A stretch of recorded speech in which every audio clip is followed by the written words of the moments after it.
মানুষ যদি তার নিজের দেহের প্রতি লক্ষ্য করে তাহলে সে মহান আল্লাহ পাকের অসংখ্য কুদরত দেখতে পাবে। যেমন একটি শিশু যখন জন্ম হয় তখন তার হাড়ের পরিমাণ হয় 305টি। পরে এগুলি একটা দুটো মিশে গিয়ে পরিমাণ দাঁড়ায় 206টি হাড়। 560টি পেশি দিয়ে এই হাড়গুলিকে বেঁধে রাখা হয় এবং মোট গিরার পরিমাণ দাঁড়ায় 100 গিরা। আপনি কি জানেন আপনার আঙ্গুলের মাথা থেকে বাহু পর্যন্ত কয়টা গিরা আছে? গণবেন কখন? কিলাকিলি করি চুকুল পারলে দেখেন না গিরা কতগুলা। আঙ্গুলের এই আঙ্গুলের মধ্যেই কতগুলা গিরা, এখানে গিরা, সেখানে গিরা, এখানে গিরা, এখানে গিরা, এখানে গিরা, বাহুতে গিরা। গিরা যদি একটাও না হতো হাতটা হাত হইতো না। হাত কি হইতো? লাঠি হইতো। ভাত খাওয়া যাইতো না। ভাত খাইতে গেলে মাখানো লাগে কিনা? মাখানো লাগে না? মাখাইবেন কি দিয়া? হাতগুলা আঙ্গুলে গিরা নাই, সব কাঁটা চামচ। আর কেনুতে গিরা নাই, হাত ক্লোজ হবে না, নিজের মুখে আসবে না। দুই হাতের মাথায় একজন বসবে, একজন আরেকজনের খাওয়াবে। তাও আবার খাওয়াই দিকে মুখের মধ্যে নাকে, নাকের সিধার মধ্যে গিয়ে হাসতেছেন। সুবহানাল্লাহ। তোমার ভেতরে আমার নিদর্শন আছে, অনুধাবন করো। মানব শরীর এক আশ্চর্য মেশিন। সুবহানাল্লাহ, আশ্চর্য মেশিন। লক্ষ কোটি সেল এবং লার্ভ সেল দিয়ে জটিল মেশিন পত্রের সমন্বয় এই দেহ তৈরি করা হয়েছে। এবং এই শরীরের ভিতরে দুটো মূল্যবান জিনিস আছে। তার একটি হচ্ছে কন্ট্রোল রুম, যাকে বলা হয় ব্রেইন। যেটা কি? ব্রেইন। আরেকটি হচ্ছে জেনারেটর। সেই জেনারেটরটা কি? হার্ট, আপনার হৃৎপিণ্ডে। ওয়াফি আনফুসিকুম আফালা তুবসিরুন। লক্ষ্য করো না কেমনে? তোমার শরীরের দিকে তাকাও না। Brain, control room. হার্টের কাজ হচ্ছে রক্তগুলিকে সার্কুলার করা, রক্তগুলিকে পৌঁছে দেওয়া সর্বত্র। যা খাচ্ছেন সমস্ত খাদ্যগুলিকে, রক্ত তৈরি হচ্ছে, হার্টের কাজ হলো এটাকে এইভাবে করে করে পৌঁছে দেওয়া। আর এই রক্তগুলি যদি না পৌঁছায়, শরীরের যে অংশে রক্ত পৌঁছাবে না সে অংশ কি হবে? প্যারালাইজড হবে, অবশ হবে। মাশাআল্লাহ, আপনারা সব ডাক্তার বুঝতে পারতেছেন, কথা বুঝে ফেলতেছেন। আলহামদুলিল্লাহ। রক্ত পৌঁছাবে না, প্যারালাইজড হয়ে যাবে। এই জন্য আল্লাহ কি করেছেন? পায়ের বুড়ো আঙ্গুল থেকে শুরু করে মস্তিষ্কের মাথা পর্যন্ত অসংখ্য নার্ভ, শিরা উপশিরা দিয়ে ভরে দিয়েছেন। কত শিরা, কত উপশিরা। চিকিৎসা বিজ্ঞানীরা বলেছেন মানুষের দেহের ভিতরে যত শিরা এবং উপশিরা আছে সবগুলি যদি বের করে একটার সাথে আর একটা গিরা দেওয়া হয় তাহলে তা এত লম্বা হবে যা দিয়া গোটা পৃথিবী 3 বার ঘোরা যাবে। এই শিরা উপশিরা গুলি যদি ছিঁড়ে ছিঁড়ে শরীর থেকে বের করে করে পাশাপাশি যদি সাজানো হয় তাহলে 3 একর জমিন লাগবে সাজায়া রাখতে। এত শিরা উপশিরা দিয়ে এই পৃথিবী, এই শরীরটাকে আল্লাহ পাক সাজিয়ে দিয়েছেন, গুছিয়ে দিয়েছেন। অসংখ্য শিরা উপশিরা। হার্টের কাজ হলো রক্ত আসতেছে পাঞ্চ করে করে, এভাবে করে করে রক্ত পৌঁছায় দিচ্ছে হার্ট থেকে, তার মাথা থেকে শুরু করে পা পর্যন্ত। হার্ট প্রতি মিনিটে 10 পাউন্ড রক্ত সঞ্চালন করছে। ব্যায়ামের সময় এর পরিমাণ গিয়ে দাঁড়ায় 30 পাউন্ড। এবং এক সময় যদি আপনি আহত হন, অনেকগুলি রক্ত যদি বেরিয়ে যায়, অন্তত 2.5 পাউন্ডের মতো রক্ত আপনার শরীরের মধ্যে সব সময় রিজার্ভ থাকে। কে রাখে? কে রাখে? কে রাখে? এবার আপনার হার্ট যদি দুর্বল হয়, হার্ট অ্যাটাক হয় না? সিটাগাঙ্গে নাও হইতে পারে, নাকি হয়? হার্ট যদি অ্যাটাক হয়, হার্ট অ্যাটাক হয় কেন?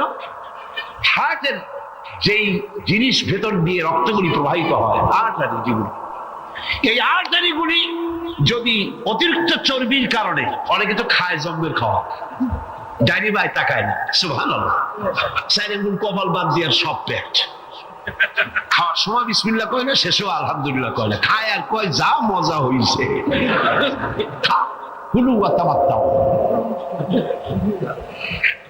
পাইকারি দরে খেলে পরে চর্বি হবে। এই চর্বিগুলো গিয়ে হার্টের যে আর্টারিগুলি আছে, রগ আছে, এই রগগুলির ভিতরে চর্বি জমে যায়। চর্বি জমার কারণে রক্ত পাস করতে পারে না, হার্ট অ্যাটাক করে। হার্ট অ্যাটাক করলে পরে রোগী যদি বেঁচে যায় তাহলে বাইপাস অপারেশন করতে হয়। বাইপাস অপারেশন করতে যখন যায় তখন তার জন্য রগ দরকার। ওই যেটা ব্লক হয়েছে ওটা ফেলে দিতে হবে, নতুন আরেকটা রগ লাগবে। এবার আপনি দেখেন আমার আল্লাহর কুদরতের দিকে তাকান। আপনার হার্ট অ্যাটাক করতে পারে, নতুন করে একটা রগের দরকার হতে পারে। এই রগ গরুর রগ দিয়ে হবে না, এই রগটা ছাগলের রগ দিয়ে হবে না। কোথায় পাবেন রগ? কে দেবে আপনার রগ? আল্লাহ পাক আপনার পায়ের ভেতরে রানের মধ্য দিয়া স্পায়ার রগ সেখানে রেখে দিয়েছেন। হার্ট অপারেশন যখন করা হয় ডাক্তারেরা ব্লক করা হাত, ওই রগটাকে ফেলে দিয়া উরুর ভিতর থেকে রগ বের করে কলিজার মধ্যে লাগায়া দেয়। সুবহানাল্লাহ। একটা কিডনি হলে চলে, আল্লাহ পাক দুটি কিডনি দিয়েছেন, একটা বন্ধ হলে যেন আর একটা দিয়ে সে যেন চলতে পারে। সুবহানাল্লাহ। মানুষের শরীরের ভেতরে এই পরিমাণ লেমন আছে যা দিয়া একটা ঘর সাদা বানানো যায়, এই পরিমাণ ফসফরাস আছে যা দিয়া 2500 ম্যাচ বানানো যায়। তোমার শরীরের ভিতরে আমার নিদর্শন আছে। মানুষের এই আশ্চর্যজনক দেহটাকে ঢেকে দেওয়া হয়েছে একটি শীতাতপ নিয়ন্ত্রিত চামড়া দিয়া। সেই চামড়াটা 20 বর্গ ফিট। এই চামড়ার ভেতরে রয়েছে অসংখ্য লোমকূপ। অসংখ্য লোমকূপ দিয়ে এই চামড়াটা তৈরি করে দেওয়া হয়েছে এবং এই চামড়া দিয়ে শীত এবং গরম অনুভব করার শক্তি দেওয়া হয়েছে। দুটি চোখ দেওয়া হয়েছে, শ্রবণের জন্য কান দেওয়া হয়েছে। কে তিনি যিনি আমরা চোখ দিয়া নেগেটিভ দেখি? চোখ দিয়ে কি দেখি? চোখ দিয়া দৃশ্যের নেগেটিভটা দেখি, ওই দেখার সাথে সাথে ব্রেনের ভিতরে গিয়া কোন শক্তি পজিটিভ বানায়া আমারে দেখায়। তার নাম কি?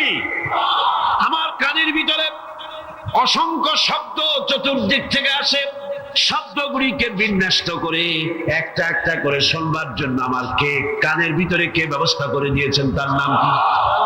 একটা মাত্র জিহ্বা, একটি মাত্র জিহ্বা মুখের মধ্যে আল্লাহ দান করেছেন। এই জিহ্বার ভিতরে কত স্বাদ আল্লাহ রব্বুল আলামিন দান করে দিলেন। এই জিহ্বায় রসগোল্লার স্বাদ একরকম, জিলাপির স্বাদ আর একরকম, চানাচুরের স্বাদ একরকম, পুঁটি মাছের স্বাদ একরকম, লোট্টা ফিশের স্বাদ আর একরকম, ঠিক কিনা?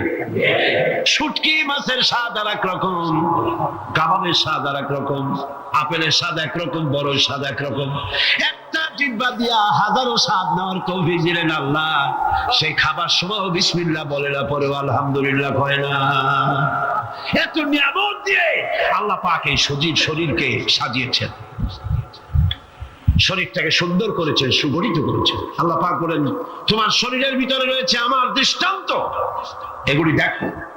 তোমার ব্রেইন, মানুষের মাথায় যে মাথার ভিতরে যে ব্রেইন দেওয়া হয়েছে, এর ভিতরে রয়েছে অসংখ্য সেল, যার মধ্যে বুদ্ধি, প্রজ্ঞা, সুখ, দুঃখ, মেমোরি। এই পৃথিবীতে মানুষের মাথায় যে ব্রেন দেওয়া হয়েছে, এটা সর্বোচ্চ ওজন হচ্ছে 3 পাউন্ড। 3 পাউন্ড ওজনের এই বস্তুটিকে রাখা হয় মাথার খুঁড়ির মধ্যে, মাথার মাঝখানে। এই ব্রেন দেহের কোটি কোটি সেনা প্রহরীকে পাহারার কাজে লাগায়। ব্রেন বুদ্ধি করে, বুদ্ধি দিয়ে লাগায়।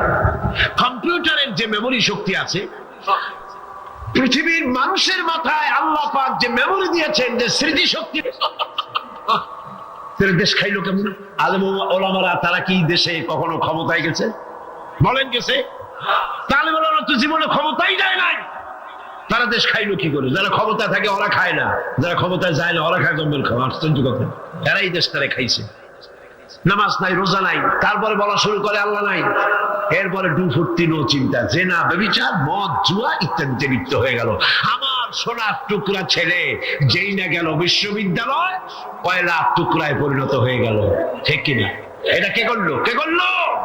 করেছে এক শ্রেণীর শিক্ষক নামের কলঙ্ক, যারা শান্তি নিকেতনের গোলাম। এবং লেনিনের গোলাম, মাও সেতুংয়ের গোলাম, এই গোলামেরা দুনিয়ার মানুষকে, আমার সন্তানগুলিকে ধ্বংস করে দিল।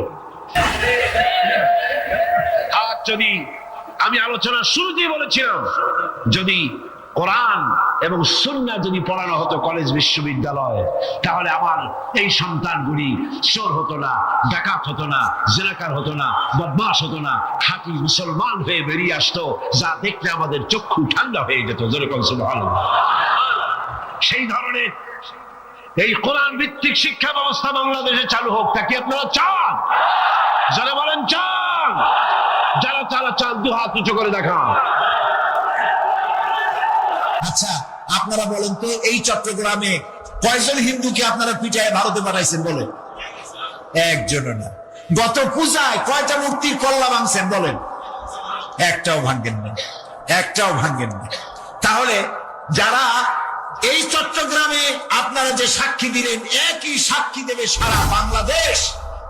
কোথাও কোনো হিন্দুদেরকে মারা হয় নাই, বাড়িঘর ভাঙা হয় নাই, মূর্তি ভাঙা হয় নাই, মন্দির ভাঙ্গা তো দূরের কথা, গভর্নমেন্ট মন্দির বানিয়ে দিয়েছে।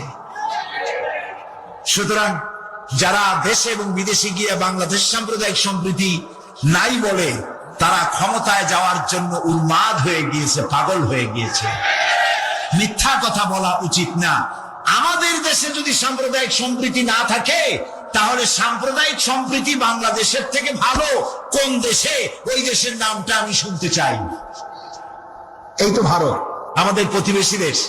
1947 সনের 15ই আগস্ট ওরা স্বাধীন হলো, আর 1947 সনের 14ই আগস্ট ব্রিটিশের গোলামি থেকে আমরা স্বাধীন হলাম। এটা ঐতিহাসিক সত্য কিনা? এই স্বাধীনতা লাভের পর আমরা আবার দ্বিতীয়বার 2বার স্বাধীনতার মজা পেয়েছি। এই 47 থেকে নিয়ে আজ পর্যন্ত বাংলাদেশে কমিউনাল রায়ট, ধর্মীয় দাঙ্গা হাঙ্গামা, হিন্দু মুসলমান মারামারি কয়বার হয়েছে বলেন? জানা থাকলে বলেন কয়বার? একবারও হয় নাই। এবার তাকিয়ে দেখেন ভারতের দিকে, 1947 থেকে শুরু করে 2004-এর আজ 24শে ডিসেম্বর এই পর্যন্ত ভারতে সাম্প্রদায়িক দাঙ্গা হয়েছে 20,000-বারেরও বেশি। সেটা নিয়ে মাথা যন্ত্রণা নাই, মাথা যন্ত্রণা আমাদেরটা নিয়ে। আল্লাহর মেহেরবানি, বাংলাদেশ সহস্র বছরে সাম্প্রদায়িক সম্প্রীতির ইতিহাস সৃষ্টি করেছে। আলহামদুলিল্লাহ বলেন, জোরে বলেন আলহামদুলিল্লাহ। কাজে এদিক থেকে এখন আমরা ভালো আছি, ঠিক কিনা? আইন শৃঙ্খলার দিক থেকে একটু অবনতি হয়ে গেছিল, ঠিক, কিন্তু এখন অবস্থা ভালো কিনা? অবস্থা ভালো কিনা? দোয়া করতে থাকেন, আল্লাহ যেন আরো ভালো বানান। বলেন আমিন। বলেন আরো, বলেন আমিন। শুকর আদায় করবে, আল্লাহ নিয়ামত বাড়ায় দেবে। শুকর করবেন না, আবার আযাব আসবে। শুকর সিজদা করতে হবে একমাত্র কাকে? আল্লাহ তাআলাকে। আল্লাহ রাব্বুল আলামিন বলেন, লা তাসজুদু লিশ-শামসি ওয়ালা লিল-কামারি ওয়াসজুদু লিল্লাহিল্লাযী খালাকাহুন্না ইন কুনতুম ইয়্যাহু তা'বুদুন। চন্দ্র এবং সূর্যকে সেজদা করো না। কে বলেছেন? আল্লাহ তাআলা বলেছেন। সেজদা করো শুধু আল্লাহকেই, কারণ সব কিছু তিনি সৃষ্টি করেছেন। সূর্য কে সৃষ্টি করেছেন? চন্দ্র কে করেছেন? যে পীরের মাজারে যায় সেজদা দেয় লোকেরা, ওই পীরের কে বানাইছে? জোরে বলেন, কে বানাইছে? আল্লাহ রাব্বুল আলামিন। তাছাড়া কাউকে সেজদা দিলে কাফের হয়ে যাবে। বলেন নাউযুবিল্লাহ। মা ইয়ানতিকু আনিল হাওয়া ইন হুয়া ইল্লা ওয়াহিয়ুন ইউহা। আমার নবী নফসকে অনুসরণ করে, প্রবৃত্তিকে অনুসরণ করে কোনো কথা বলেন না। আমার নবী যেটা বলেন সেটা হলো ওহী। আমি যা বলতে বলি তাই তিনি বলেন। ওয়ালাউ তাকাওয়ালা আলাইনা বা'দাল আকাবিল। আমার নবী যদি নিজের থেকে বানিয়ে কোন কথা যদি কোরআনের ভিতরে আমার নামে চালাই দিতেন, আমি আল্লাহ রাব্বুল আলামিন আমার নবীর ডান হাতকে চেপে ধরতাম, আর তার কণ্ঠ নালীকে আমি আল্লাহ রাব্বুল আলামিন কেটে ফেলে দিতাম। তিনি যা বলেছেন সব কার কথা? আল্লাহ পাকের কথা। তিনি হচ্ছেন গোটা বিশ্বের সর্বশ্রেষ্ঠ চরিত্রের আধার। তার চরিত্রের সার্টিফিকেট আল্লাহ পাক দিচ্ছেন। চরিত্রের সার্টিফিকেট কে দিলেন? আল্লাহ পাক দিচ্ছেন। কোরআনে কারীমের মধ্যে আল্লাহ রাব্বুল আলামিন বলেন, ওয়া ইন্নাকা লাআলা খুলুকিন আযীম। নবী হে, আপনি হচ্ছেন পূত পবিত্র চরিত্রের উপরে প্রতিষ্ঠিত। সুবহানাল্লাহ, আপনি শ্রেষ্ঠ চরিত্রের উপরে প্রতিষ্ঠিত। দেখুন, রাসূল করিম সাল্লাল্লাহু আলাইহি ওয়াসাল্লাম নবুয়ত পাওয়ার পর যখন তিনি ঘরে প্রবেশ করেছেন, সর্বপ্রথম হযরত জিবরাইলের সঙ্গে জীবনের প্রথম দেখা, ভয় পেয়েছেন, শরীরে জ্বর এসেছে এবং হযরতে খাদিজাকে গিয়ে বলছেন যে আমাকে ঢেকে দাও, আমি ভয় পেয়েছি। হযরতে খাদিজাতুল কুবরা রাদিয়াল্লাহু তাআলা আনহা তিনি রাসূলকে বলছেন, আবুল কাসেম, হে কাসেমের পিতা, আপনার ভয় পাওয়ার কোনো কারণ নাই। আপনাকে জিন বা শয়তান কোনো অনিষ্ট করতে পারে না, কারণ আপনি এতিমদেরকে, মিসকিনদেরকে খেতে দেন, আপনি বিধবাকে আশ্রয় দেন, আপনি প্রতিবেশীর হক আদায় করেন, আপনি আত্মীয়দের হক আদায় করেন। কি সার্টিফিকেট দিচ্ছেন? স্ত্রী তো স্বামীর জন্য ভালোবাসা দিতে পারে, মহব্বত দিতে পারে, জান দিতে পারে, কিন্তু ঈমান তো আনতে পারে না। ঈমান আনা তো এত সহজ ব্যাপার না। কিন্তু রাসূল করিম সাল্লাল্লাহু আলাইহি ওয়াসাল্লাম যখন তাকে তাওহীদের দাওয়াত দিলেন, রিসালাতের দাওয়াত দিলেন এবং বললেন আমি নবী, হযরত খাদিজা এক মুহূর্ত দেরি করেন। হযরতে খাদিজা তার কাছে রাসূলুল্লাহ যখন রিসালাতের দাওয়াত পেশ করলেন, সঙ্গে সঙ্গে হযরত খাদিজা পড়ে নিলেন, লা ইলাহা ইল্লাল্লাহু মুহাম্মাদুর রাসূলুল্লাহ। জোরে জোরে পড়েন, লা ইলাহা ইল্লাল্লাহ, লা ইলাহা ইল্লাল্লাহ।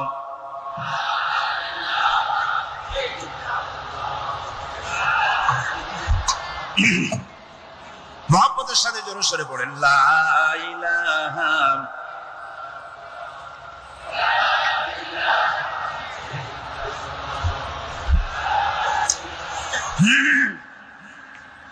লা ইলাহা ইল্লাল্লাহু মুহাম্মাদুর রাসূলুল্লাহ। আমার বন্ধুগণ, রাসূল করিম সাল্লাল্লাহু আলাইহি ওয়াসাল্লামের উপরে স্ত্রী ঈমান আনলেন। খাদেম ছিলেন হযরত যায়েদ। খাদেম তো তার প্রভুর জন্য জান দিতে পারে, মাল দিতে পারে, মহব্বত করতে পারে, সব পারে। খাদেম ঈমান আনতে পারে না, যেহেতু খাদেমের কাছে তার সাহেবের ইনস এন্ড আউট, তার ভেতর বাইরে সবকিছুই পরিষ্কার থাকে। হযরতে রাসূলের খাদেম ছিলেন হযরতে যায়েদ। হযরত যায়েদ তার উপরে যখন 15 বছর খাদেম ছিলেন রাসূলুল্লাহ, হুজুর যখন তার কাছে দাওয়াত পেশ করলেন, যখন রিসালাতের দাওয়াত পেশ করলেন, তাওহীদের দাওয়াত দিলেন, খাদেম যায়েদ একটু চিন্তা করলেন না, সাথে সাথে পড়লেন, লা ইলাহা ইল্লাল্লাহু মুহাম্মাদুর রাসূলুল্লাহ। রাসূলের বন্ধু ছিলেন হযরত আবু বকর সিদ্দিক রাদিয়াল্লাহু তাআলা আনহু। 20 বছরের বন্ধু। কত বছরের বন্ধু? 20 বছর। 20 বছর বসে একজন বন্ধু আর একজন বন্ধুকে চিনতে মোটেই কিছু বাকি থাকে না। হযরত আবু বকর রাদিয়াল্লাহু তাআলা আনহু তার কাছে যখন রাসূলুল্লাহ নবুয়তের দাওয়াত পেশ করলেন, হযরতে আবু বকর রাদিয়াল্লাহু তাআলা আনহু এক মুহূর্ত দেরি করেন নাই, বলেছেন আপনার চরিত্র নবুয়তের চরিত্র। আগেই বুঝতে পেরেছি সাধারণ মানুষের চরিত্র এমন হতে পারে না। তিনিও কালেমা পড়ে মুসলমান হয়ে গেলেন। সাহাবায়ে কেরাম রাসূলের প্রতি এই মহব্বত, এই শ্রদ্ধা তারা পোষণ করেছেন। নবী তার চরিত্র দিয়ে মানুষের সামনে নিজেকে প্রকাশ করেছেন। তার চরিত্র দুই রকম ছিল না, চরিত্র একরকম ছিল। ব্যক্তিগত চরিত্র আর পারিবারিক চরিত্র দুরকম না। তার ব্যক্তিগত যে চরিত্র ওইটাই ছিল তার ঘরের চরিত্র, যেটা ছিল ঘরের সেটাই ছিল বাইরের। হযরত আয়েশা সিদ্দিকা রাদিয়াল্লাহু তাআলা আনহা সাহাবীদের প্রশ্নের জবাবে বলেছেন, রাসূলের চরিত্র হচ্ছে কোরআন। রাসূলের চরিত্র কি? কোরআন। রাসূলুল্লাহ এই পৃথিবীতে কেন আসছেন? আসার কারণ হলো তিনি হচ্ছেন আদর্শ। আল্লাহর নবী বলেছেন, লাকাদ কানা লাকুম ফি রাসূলিল্লাহি উসওয়াতুন হাসানাহ, তোমাদের জন্য গ্রহণযোগ্য মহত্তম আদর্শ হতেছে তোমাদের রাসূল। তোমাদের রাসূলের ভিতরেই তোমাদের আদর্শ রয়েছে। তার কাছ থেকে তোমরা আদর্শ গ্রহণ করো। তিনি এতিমের আদর্শ, শিশুর আদর্শ, কিশোরদের আদর্শ, যুবকের আদর্শ, তরুণের আদর্শ, বৃদ্ধের আদর্শ, পিতার আদর্শ, নানার আদর্শ, স্বামীর আদর্শ, সেনাপতির আদর্শ, শ্রমিকের আদর্শ, রাষ্ট্রপ্রধানেরও সকলের জন্য আদর্শ। যেই যুগে বেহাপনার উলঙ্গপনা দিয়েছিল সমাজ ভর্তি, আল্লাহর ঘর তাওয়াফ করে নারী আর পুরুষেরা উলঙ্গ হয়ে, সেই যুগে রাসূলুল্লাহ যখন কাবা শরীফ রিকনস্ট্রাকশন হচ্ছিল, পুনর্নির্মাণ হচ্ছিল, তখন তিনি বহন করছিলেন পাথরগুলি মাথায় করে। তার চাচা তাকে বললেন, তোমার তো বড্ড কষ্ট হচ্ছে, তুমি এখন এইটাকে ঘাড়ের উপরে, লুঙ্গিটা খুলা ঘাড়ের উপরে রেখে তারপর এটা বহন করো। হুজুর যখন লুঙ্গির গিরায় হাত দিয়েছেন খুলবেন এই চিন্তা করে, ঘাড়ের উপরে রেখে পাথর বহন করবেন, লুঙ্গির গিটে হাত দিয়েছেন খোলেন নাই। লুঙ্গির গিটের উপরে হাত রেখে তিনি চিন্তা করলেন, এতগুলি লোকের সামনে কাপড়টা খুললে পরে কি শরম হবে। কাপড়টা খোলেনি নাই, শুধু খুললে পরে কি লজ্জা হবে। এই আগাম শরমের অনুভূতিতে মুহাম্মদ সাল্লাল্লাহু আলাইহি ওয়াসাল্লাম বেহুশ হয়ে জমিনের উপরে পড়ে গেছে।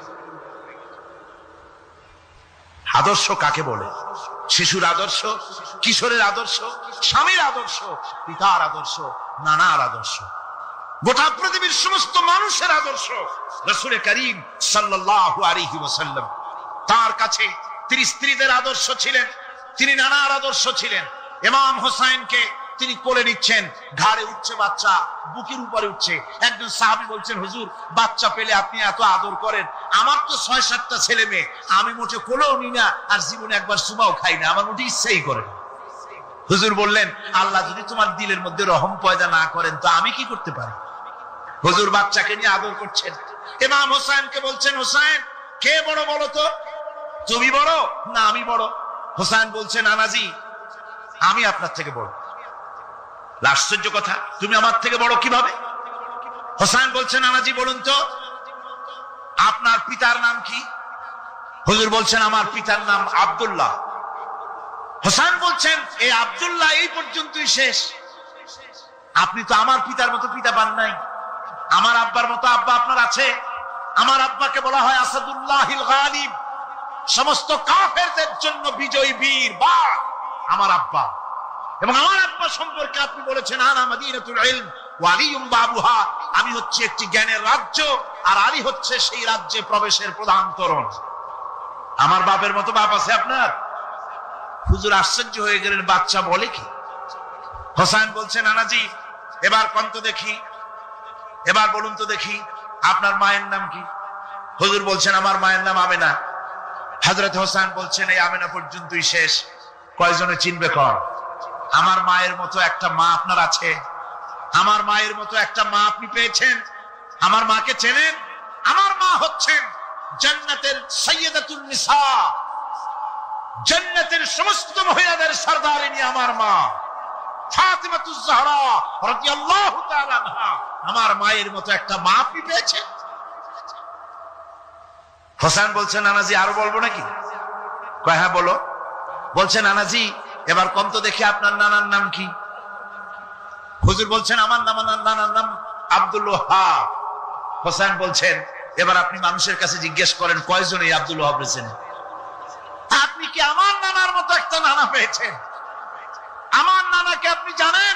আমার নানা সাইয়্যিদুল মুরসালিন, আশরাফুল আম্বিয়া, রাহমাতুল লিল আলামিন, বিশ্বনবী জনাবে মুহাম্মদ রাসূলুল্লাহ সাল্লাল্লাহু আলাইহি ওয়াসাল্লাম।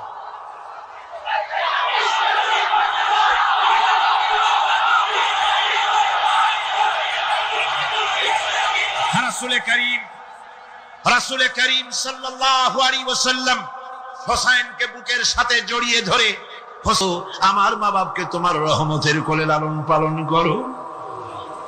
আল্লাহ শিখাই দিচ্ছে। হাদিস শরীফ এসেছে, হুজুর বসে আছেন মসজিদে নববীতে, সাহাবায়ে কেরাম বসে, এক বৃদ্ধা মহিলা প্রবেশ করেছেন মসজিদে, হুজুর তাকে দেখে দাঁড়ায় গেলেন। মহিলা আসার পর নবীজি নিজের গায়ের চাদর বিছিয়ে দিলেন। মহিলা চলে যাওয়ার পর সাহাবায়ে কেরাম জিজ্ঞেস করলেন, হুজুর একজন সাধারণ মেয়ে লোকের জন্য হুজুর নিজের চাদর বিছাইলেন, বুঝলাম না ফজিলত কি, চিনলাম না মেয়ে লোকটাকে। হুজুর বলেন, সাহাবীরা চাদর তো ভালো, হক তো আদায় করতে পারি নাই, চিনতে পারো নাই, তোমরা বুঝতে পারো নাই। আমি দুনিয়া আসার পর আমার মায়ের দুধ আমার কিসমতে তেমন হয় নাই, আমি আমার মায়ের যত্ন তেমন পাই নাই, স্নেহ আদর তেমন পাই নাই। যার বুকের দুধ খাইয়া যার কোলে কাখে চড়ে আমি বড় হয়েছি, ইনি আমার সেই দুধ মা হযরতে হালিমাতুস সাদিয়া। বন্ধুরা, মা যদি বেঁচে থাকে, রাত্রে বাড়ি গিয়ে পায়ে ধরুন, বলেন মা অন্যায় করেছি, জীবনে বহু বেয়াদবি করেছি, আমারে মাফ করে দাও। বিশ্বাস করুন, মা বাপের যদি খেদমত করেন, মা বাপ যদি রাজি থাকে, রিস্কে, খাদ্যে, টাকায়, ইজ্জতে জীবনেও কষ্ট হবে না। বিপদে অবিচলতার মূর্ত প্রতীক বিশ্বনবী মুহাম্মদ সাল্লাল্লাহু আলাইহি ওয়াসাল্লাম। সর্ব অবস্থায় আল্লাহর উপর ভরসা করে ধৈর্য ধরার ক্ষেত্রে তিনি স্থাপন করেছিলেন এক অনন্য দৃষ্টান্ত। হিজরতের ঘটনা তার প্রকৃষ্ট উদাহরণ। আমার ভাইয়েরা, বিপদে অবিচলতা আমাদেরকে পয়গম্বরেরা শিক্ষা দান করেছেন। আমরা দেখতে পেয়েছি বিশ্বনবী জনাবে মুহাম্মদুর রাসূলুল্লাহ সাল্লাল্লাহু আলাইহি ওয়াসাল্লাম হিজরতের রাত, কাফেররা চতুর্দিকে দাঁড়ানো। হযরত জিবরাইল এসে বলেন, ইয়া রাসূলুল্লাহ, হে কাফেররা চতুর্দিকে ঘিরে দাঁড়িয়েছে, গভীর রাত, এখন হাতে তাদের তরবারি, সকাল হলে পরেই তারা আপনাকে মেরে ফেলে দিবে, তাড়াতাড়ি উঠেন, মদিনার দিকে চলে যান। আল্লাহ নবী ঘুমের থেকে জেগে হযরত আলীকে ডেকে বলেন, আলী, আল্লাহ অর্ডার করেছে আমি মদিনায় চললাম, আমার বিছানার পরে আমার চাদর গায়ে দিয়ে শুয়ে থাকো। হযরত আলী বলেন, আল্লাহর হাবিব, আপনার চাদর গায়ে দিয়ে ঘুমিয়ে থাকবো, সকালবেলায় কাফির বেঈমানেরা আপনার বিছানার পরে আপনার চাদর গায়ে দেওয়া অবস্থায় আমি আলীকে তারা মুহাম্মদ মনে করবে, আর আমি আলীকে নবী মনে করে তারা তাদের তরবারি দিয়া কেটে কেটে টুকরা টুকরা করে আমারে বিদায় করে দেবে দুনিয়া থেকে। এতটুকুনো পরোয়া করি না, বরং আমার দিলের মধ্যে এটাই তৃপ্তি থাকবে যে আমি আলীর জীবনের বিনিময় আল্লাহর হাবিব দুনিয়ায় বেঁচে আছেন। নবীজি ঘরের থেকে বেরোলেন, চতুর্দিকে কাফেররা দাঁড়ানো। আল্লাহ নবী হাতে এক মুষ্টি বালু হাতে নিয়ে শাহাতেল বজু পড়ে তিনবার দম করে বালুগুলো ছেড়ে দিলেন।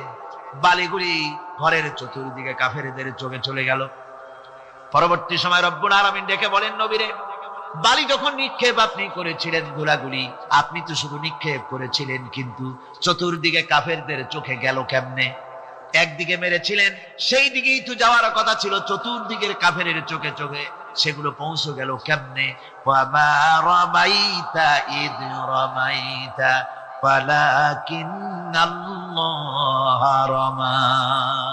আপনি নিক্ষেপ করেন নাই, যখন আপনি নিক্ষেপ করেছিলেন আপনি তো শুধু বালুকণা ছেড়েছেন, আর ওই বালুকণাগুলি ঘরের চতুর্দিকে সব কাফেরদের চোখে পৌঁছবার দায়িত্ব আমার কুদরত গ্রহণ করেছিল। আমার ভাইরা, নবীজি বিপদে এতগুলি শত্রু তরবারি নিয়ে তিনি বিপদে ধৈর্যহারা হন নাই। আস্তে করে ঘরের থেকে বেরিয়ে হযরত আবু বকরের বাড়িতে গিয়ে হাজির। দরজায় গিয়ে আওয়াজ দিলেন, আবু বকর। অমনি দরজা খুলে গেল। লাব্বাইক ওয়া সাদাইক। হুজুর বলেন, আবু বকর রে, একটা ডাকে কেমনে সাড়া দিলে? তুমি কি ঘুমাইছিলে না? হযরত আবু বকর বলেন, হুজুর, আপনি বলেছেন আমাকে নিয়ে হিজরত করবেন, আমি মনে মনে চিন্তা করেছি, না জানি কত রাত্রে নবীজি আসেন, উঠতে যদি আমার দেরি হয়ে যায়, নবীজি যদি দরজার কাছে দাঁড়ায় দাঁড়ায় আমারে ডাকাডাকি করে, আর আমি যদি ঘুমায় থাকি, তাহলে আল্লাহর নবীর সঙ্গে বেয়াদবি হয়ে যাবে। এই মনে করে বিছানায় না ঘুমাইয়া আপনার গলার আওয়াজ শোনার জন্য এই দরজার সঙ্গে পিঠ লাগাইয়া লাগাইয়া দাঁড়াইয়া ঘুমাচ্ছিলাম। আল্লাহর নবী হযরত আবু বকরকে সঙ্গে করে নিয়ে চললেন মদিনার দিকে। উল্টা পথে রওনা করলেন। বারবার কাবা শরীফের দিকে তাকাতে লাগলেন।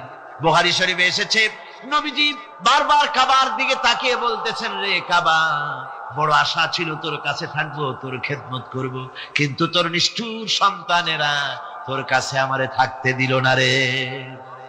আল্লাহ নবী মিসফালা দিয়ে জাবালে কেদোয়ার উপর দিয়ে চলে গেলেন জাবালে সুরে। গুহার কাছে যখন গিয়েছেন, হযর রক্ত হয়ে গেল।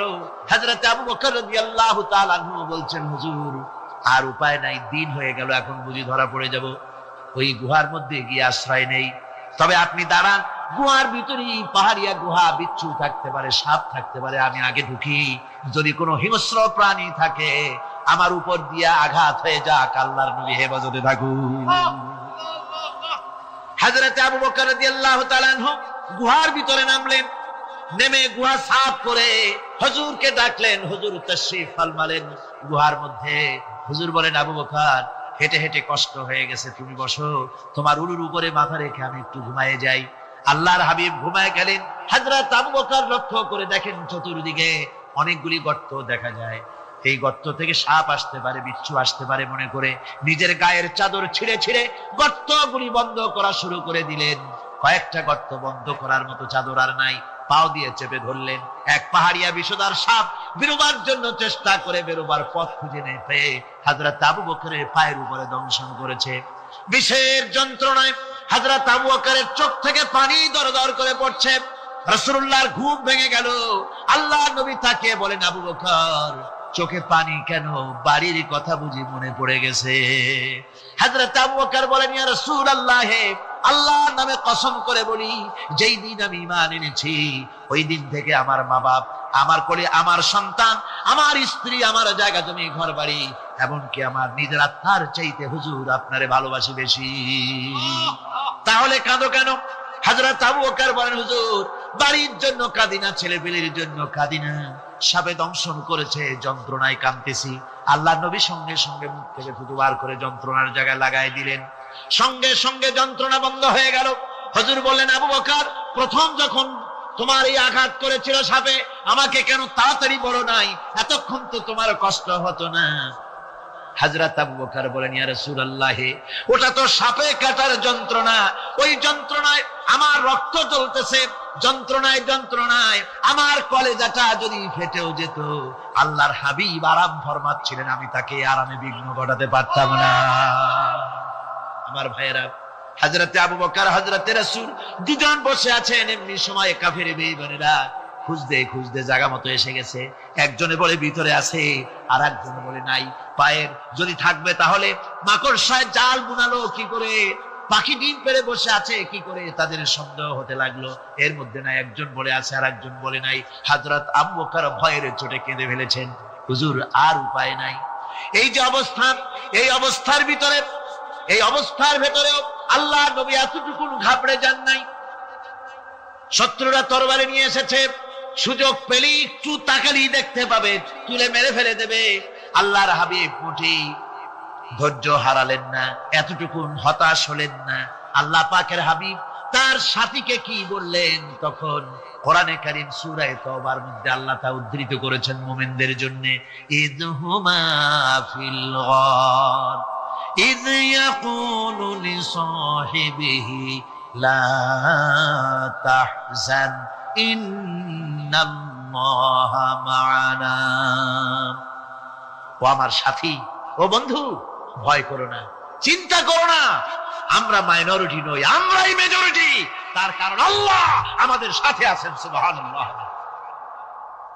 রাসূলুল্লাহ সাল্লাল্লাহু আলাইহি ওয়াসাল্লাম অত্যন্ত সাদাসিধে জীবন যাপন করতেন। হিজরত করে মদিনায় গিয়ে ইসলামী রাষ্ট্র কায়েম করার পরও তার দায়িত্বটা কাটেনি। হাদিসে এসেছে সে কথা। হযরত আবু হুরায়রা রাদিয়াল্লাহু তাআলা আনহু বলেন, আমি রাসূলুল্লাহর কাছে গেলাম, হুজুরকে গিয়ে সালাম করলাম।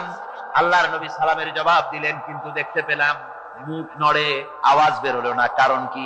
কাছে গিয়ে দেখি নবীজি ক্ষুধার যন্ত্রণায় কথা বলতেছেন, আওয়াজ বেরোতেছে না। এত ক্ষুধা লেগেছে আল্লাহর নবীর। 2-4 দিন চলে গেছে, খাবার নাই। রাসূলুল্লাহ সমস্ত গনিমতের মাল, যাকাত সদকার মালগুলি, খাদ্য দ্রব্যগুলি দুহাতে বিতরণ করেছেন। নিজের পেটে খাবার নাই, মানুষকে দিতেছেন। দিতে দিতে এশার নামাজ পড়ে নবীজি ঘরের মধ্যে প্রবেশ করে হযরত আয়েশা সিদ্দিকা রাদিয়াল্লাহু তাআলা আনহাকে ডেকে বলেন, আয়েশা রে, সারাদিন কষ্ট করেছি, দারুণ ক্ষুধা লেগেছে, তাড়াতাড়ি করে কিছু খাবার আমারে এনে দাও।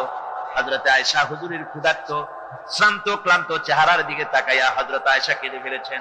হযরত মা আয়েশা কাঁদেন আর বলেন, ইয়া রাসূলুল্লাহ, আল্লাহর নামের কসম করে বলি, আমি আয়েশার ঘরে কোনো পানি ছাড়া কোনো খাবার নাই। এই ছিল রাসূলের আদর্শ। হাদিস শরীফে এসেছে, আল্লাহর নবী বলেন, তোমরা যদি রাষ্ট্রীয় ক্ষমতায় যাও, বাড়ি না থাকলে সরকারি খরচে একটা বাড়ি নিতে পারো। তোমার যদি যানবাহন না থাকে, সরকারি খরচে যানবাহন নিতে পারো। ছেলে মেয়ের কাপড় চোপড়, লেখাপড়া, শিক্ষা চিকিৎসার জন্য যদি না থাকে, তাহলে তুমি সরকার থেকে নিতে পারো। কিন্তু এর থেকে এক চুল পরিমাণ যদি পাও বাড়াও, সরকারের মাল জনগণের মাল, এর থেকে প্রয়োজনের বাইরে যদি তুমি নিজের জন্য নিতে থাকো, কিয়ামতের দিন আল্লাহর দরবারে চোরের কাতারে তোমারে দাঁড়ানো লাগবে। দুনিয়ায় যত সম্মান পাও না কেন, কিয়ামতে আল্লাহর দরবারে কিসের কাতারে দাঁড়াবে? চোরের কাতারে দাঁড়াতে হবে। রাসূল পাক সাল্লাল্লাহু আলাইহি ওয়াসাল্লাম এমন এক সমাজ কায়েম করেছিলেন। আমার হতাশাগ্রস্ত ছাত্ররা, যেসব ছাত্ররা সমাজতন্ত্র তোমরা করো, যারা সমাজতন্ত্র করতে হতাশাগ্রস্ত হয়েছে, এখন যাবো কোথায় বলে হতাশ হয়ে গিয়েছো তোমরা, আমরা তোমাদেরকে দাওয়াত দেই, কোরআনের মাহফিল থেকে দাওয়াত দেই, ফিরে আসো। হতাশ হওয়ার কোনো কারণ নাই। লেনিন মরার, ও মরে গেছে। কার্ল মার্কস মরার, মরে গেছে, পচে গেছে, গলে গেছে, দুনিয়া থেকে শেষ হয়ে গিয়েছে। আল্লাহ নবীর নেতৃত্ব, সূর্য যতদিন উঠবে আর ডুববে, নবীজির নেতৃত্ব শেষ হবে না। ওই নেতৃত্বে আসো, রাসূলের নেতৃত্ব মেনে নাও, কোরআনের শাসন মেনে নাও, তাহলেই শান্তি পাবে তোমরা।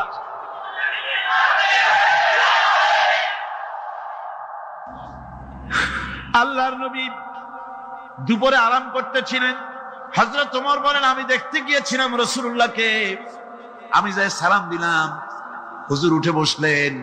আমি দেখি খেজুরের পাতা দিয়া বুনানো দড়ি, সেই দড়ি দিয়া বুনানো খাটিয়া এখনো মক্কা মদিনায় আছে, যারা হজ করতে গেছেন দেখেছেন। ওই দড়ি দিয়া বুনানো খাটিয়া, ওর উপরে তোশক নাই, বিছানার চাদর নাই, নিজের হাত মোবারক মাথার তলে দিয়া রাসূল শুয়ে আছেন। ওমরকে দেখে হুজুর উঠে বসলেন। ওমর বলেন, আমি রাসূলের পিঠের দিকে তাকায় দেখি দড়িগুলোর দাগ কেটে আছে। আমি সহ্য করতে পারলাম না, আমি শিশুর মতো ডুকরে কেঁদে উঠলাম, বললাম, ইয়া রাসূলুল্লাহ, এই পৃথিবীর কাফির বেঈমানেরা এত শান্তি করলো দুনিয়ায়, আর আল্লাহর হাবিবের পিঠে দড়ির দাগ বরদাস্ত করতে পারছি না। আপনি আমার অনুমতি দেন, একটা তোশক আপনার জন্য বানাই দেই। হুজুর আমার বলেন, ওমর রে শোনো, দুনিয়ায় শান্তি করার জন্য আমি আসি নাই। আমি যদি হুকুম করি উহুদ পাহাড় আমার জন্য সোনায় পরিণত হয়ে যা, উহুদ পাহাড়টা আমার জন্য সোনা হয়ে যেতে পারে। আমি দুনিয়ায় শান্তির জন্য আসি নাই, এসেছি মানবতার মুক্তির জন্য। পৃথিবীর মানুষগুলিকে বাঁচাতে এসেছি, সাদা কালো মানুষের ব্যবধান দূর করতে এসেছি। রাসূলুল্লাহ নারীর অধিকার দিলেন, সাদা কালো মানুষের ব্যবধান দূর করে দিলেন। পাহাড় সমান উঁচা সাদা কালা মানুষের অধিকারকে প্রতিষ্ঠিত করলেন, বললেন মানুষে মানুষে কোনো পার্থক্য নাই। আরবের উপরে অনারবের, অনারবের উপরে আরবের, ভাষার, সাদার উপরে কালোর, কালোর উপরে সাদার, কোন বর্ণ বৈষম্য ইত্যাদি দিয়ে মানুষের ফজিলত হয় না।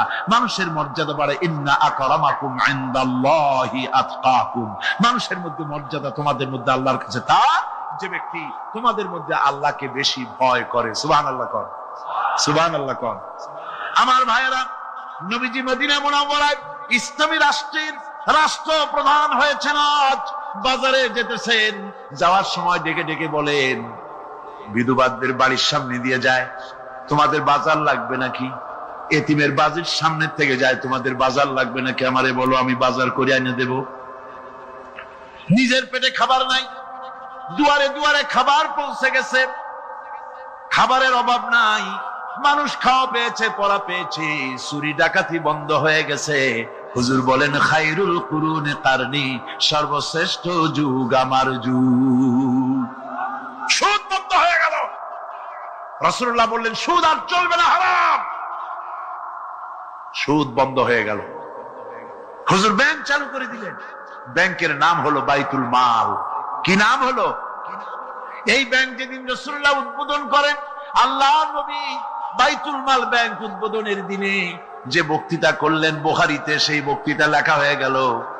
আল্লাহর নবী বলেন, মান তারাকা দায়নান আও দিয়ান ফালাইয়া, আমার এই রাষ্ট্রের ভিতরে কোন মানুষ যদি ঋণগ্রস্ত অবস্থায় মারা যায় আর ঋণ পরিশোধ করার মতো অর্থ যদি তার কাছে না থাকে, তাহলে তার ঋণ পরিশোধের দায়িত্ব তার বিধবা স্ত্রী আর তার এতিম বাল বাচ্চার সব দায়িত্ব আমি মুহাম্মদ সাল্লাল্লাহু আলাইহি ওয়াসাল্লাম আমার কাঁধের উপরে উঠাইয়া নিলাম। এমন সুন্দর রাষ্ট্র চালু হয়ে গেছে, মানুষ খাবার পেয়েছে, পড়ার পেয়েছে। বুড়োরা যাদের কাজ নাই, বুড়ো মানুষ কাজ করতে পারে না, তারা বসে বসে খাবারের ব্যবস্থা হয়ে গেছে, যুবকদের চাকরি হয়ে গেছে, বেকার কেউ আর বেকার নাই, সব কাজে ব্যস্ত হয়ে গেছে, মানুষের কাছে কাজ মিলেছে, কৃষক তাদের উৎপাদিত পণ্যের সঠিক মূল্য পাচ্ছে, শ্রমিক শ্রমের মর্যাদা পাচ্ছে, শ্রমিক মর্যাদা পাচ্ছে। রাসূলুল্লাহ বলেছেন শ্রমিক আর মালিক মনিব আর গোলামের সম্পর্ক না, সম্পর্ক ভাই ভাই। সম্পর্ক কি? শ্রমিকের মর্যাদা রাসূলুল্লাহ এভাবে দিলেন, নিজে শ্রম দিলেন। মদিনার 8 বছর চলে যাওয়ার পর হযরত আয়েশা রাসূলুল্লাহকে দেখলেন মাজা কুজা। হযরত আয়েশা বলেন, হুজুর মাজাটা কুজুরি ডাকাতি বন্ধ হয়ে গেছে। হুজুর বলেন, খায়রুল কুরুনি কারনি, সর্বশ্রেষ্ঠ যুগ আমার যুগ। সুদ বন্ধ হয়ে গেল। রাসূলুল্লাহ বললেন, সুদ আর চলবে না, হারাম। সুদ বন্ধ হয়ে গেল। হুজুর ব্যাংক চালু করে দিলেন। ব্যাংকের নাম হলো বাইতুল মাল। কি নাম হলো? এই ব্যাংক যেদিন রাসূলুল্লাহ উদ্বোধন করেন, আল্লাহর নবী বাইতুল মাল ব্যাংক উদ্বোধনের দিনে যে বক্তৃতা করলেন, বুখারীতে সেই বক্তৃতা লেখা হয়ে গেল। আল্লাহর নবী বলেন, মান তারাকা দায়নান আও দিয়ান ফালাইয়া। আমার এই রাষ্ট্রের ভিতরে কোন মানুষ যদি ঋণগ্রস্ত অবস্থায় মারা যায় আর ঋণ পরিশোধ করার মতো অর্থ যদি তার কাছে না থাকে, তাহলে তার ঋণ পরিশোধের দায়িত্ব তার বিধবা স্ত্রী আর তার এতিম বাল বাচ্চার সব দায়িত্ব আমি মুহাম্মদ সাল্লাল্লাহু আলাইহি ওয়াসাল্লাম আমার কাঁধের উপরে উঠাইয়া নিলাম। এমন সুন্দর রাষ্ট্র চালু হয়ে গেছে, মানুষ খাবার পেয়েছে, পড়ার পেয়েছে। বুড়োরা যাদের কাজ নাই, বুড়ো মানুষ কাজ করতে পারে না, তারা বসে বসে খাবারের ব্যবস্থা হয়ে গেছে, যুবকদের চাকরি হয়ে গেছে, বেকার কেউ আর বেকার নাই, সব কাজে ব্যস্ত হয়ে গেছে, মানুষের কাছে কাজ মিলেছে, কৃষক তাদের উৎপাদিত পণ্যের সঠিক মূল্য পাচ্ছে, শ্রমিক শ্রমের মর্যাদা পাচ্ছে, শ্রমিক মর্যাদা পাচ্ছে। রাসূলুল্লাহ বলেছেন শ্রমিক আর মালিক মনিব আর গোলামের সম্পর্ক না, সম্পর্ক ভাই ভাই। সম্পর্ক কি? শ্রমিকের মর্যাদা রাসূলুল্লাহ এভাবে দিলেন, নিজে শ্রম দিলেন। মদিনার 8 বছর চলে যাওয়ার পর হযরত আয়েশা রাসূলুল্লাহকে দেখলেন মাজা কুজা। হযরত আয়েশা বলেন, হুজুর মাজাটা কুজা কেন? বয়সের কারণে হলো নাকি? হুজুর বলেন, না, বয়সের কারণে হয় নাই। এই মদিনার চতুর্দিকে কাফির বেঈমানেরা যখন মদিনাকে আক্রমণ করেছিল, আমি তখন মদিনার চতুর্দিকে খন্দক পরিখা খনন করেছিলাম, 3 মাইল লম্বা, 15 ফিট গভীর, 30 ফিট চওড়া। সাহাবীরা মাটি কেটেছে, আমি মাটি বহন করেছি, আবার আমি মাটি কেটেছি, সাহাবীরা মাটি কেটেছে। মাটি কেটে আর মাটির ঝুড়ি বহন করে করে কোমরে যে বেদনা হয়েছিল, আজ পর্যন্ত সেই বেদনা সেরে যায় নাই। এই হলো আমার রাসূল, এ হলো বিশ্ব নবী। কি নবী? চিল্লা এখন, কি নবী?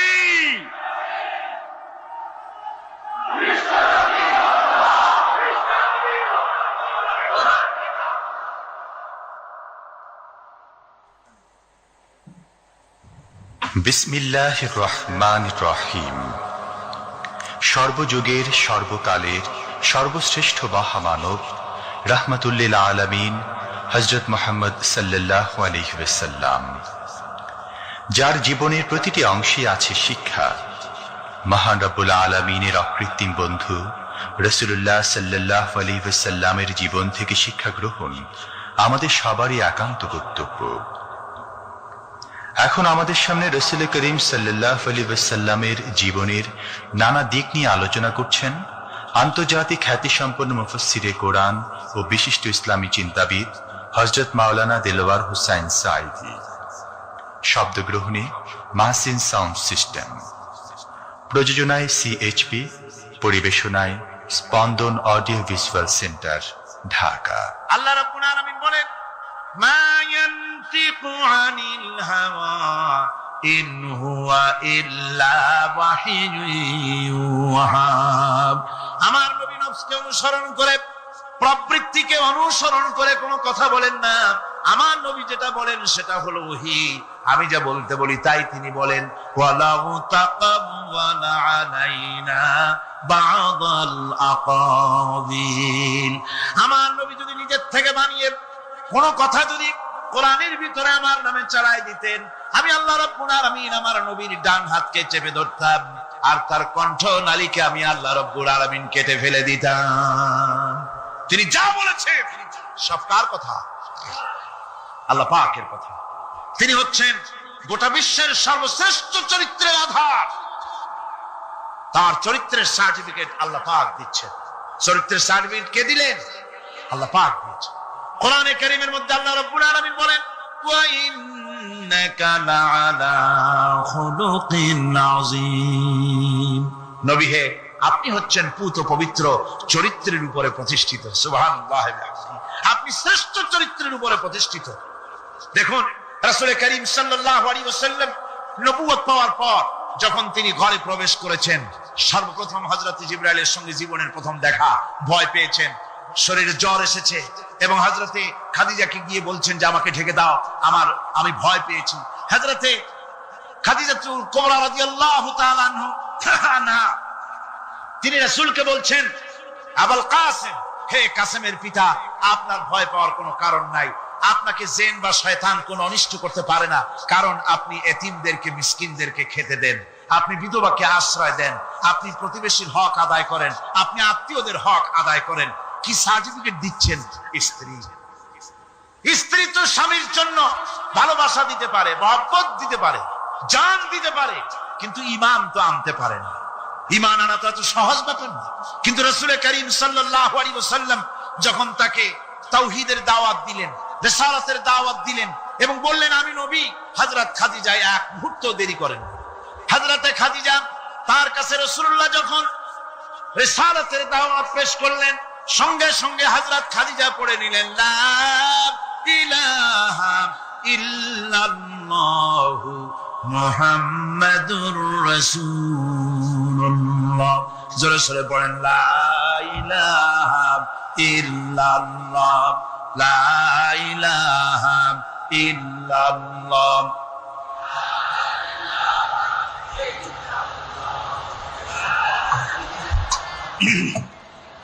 মুহাব্বতের সাথে জোরে সোরে পড়েন, লা ইলাহা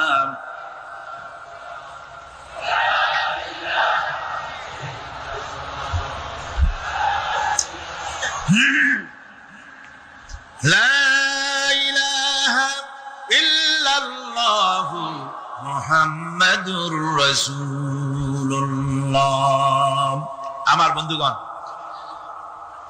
রাসূল করিম সাল্লাল্লাহু আলাইহি ওয়াসাল্লামের উপরে স্ত্রী ঈমান আনলেন। খাদেম ছিলেন হযরত যায়েদ।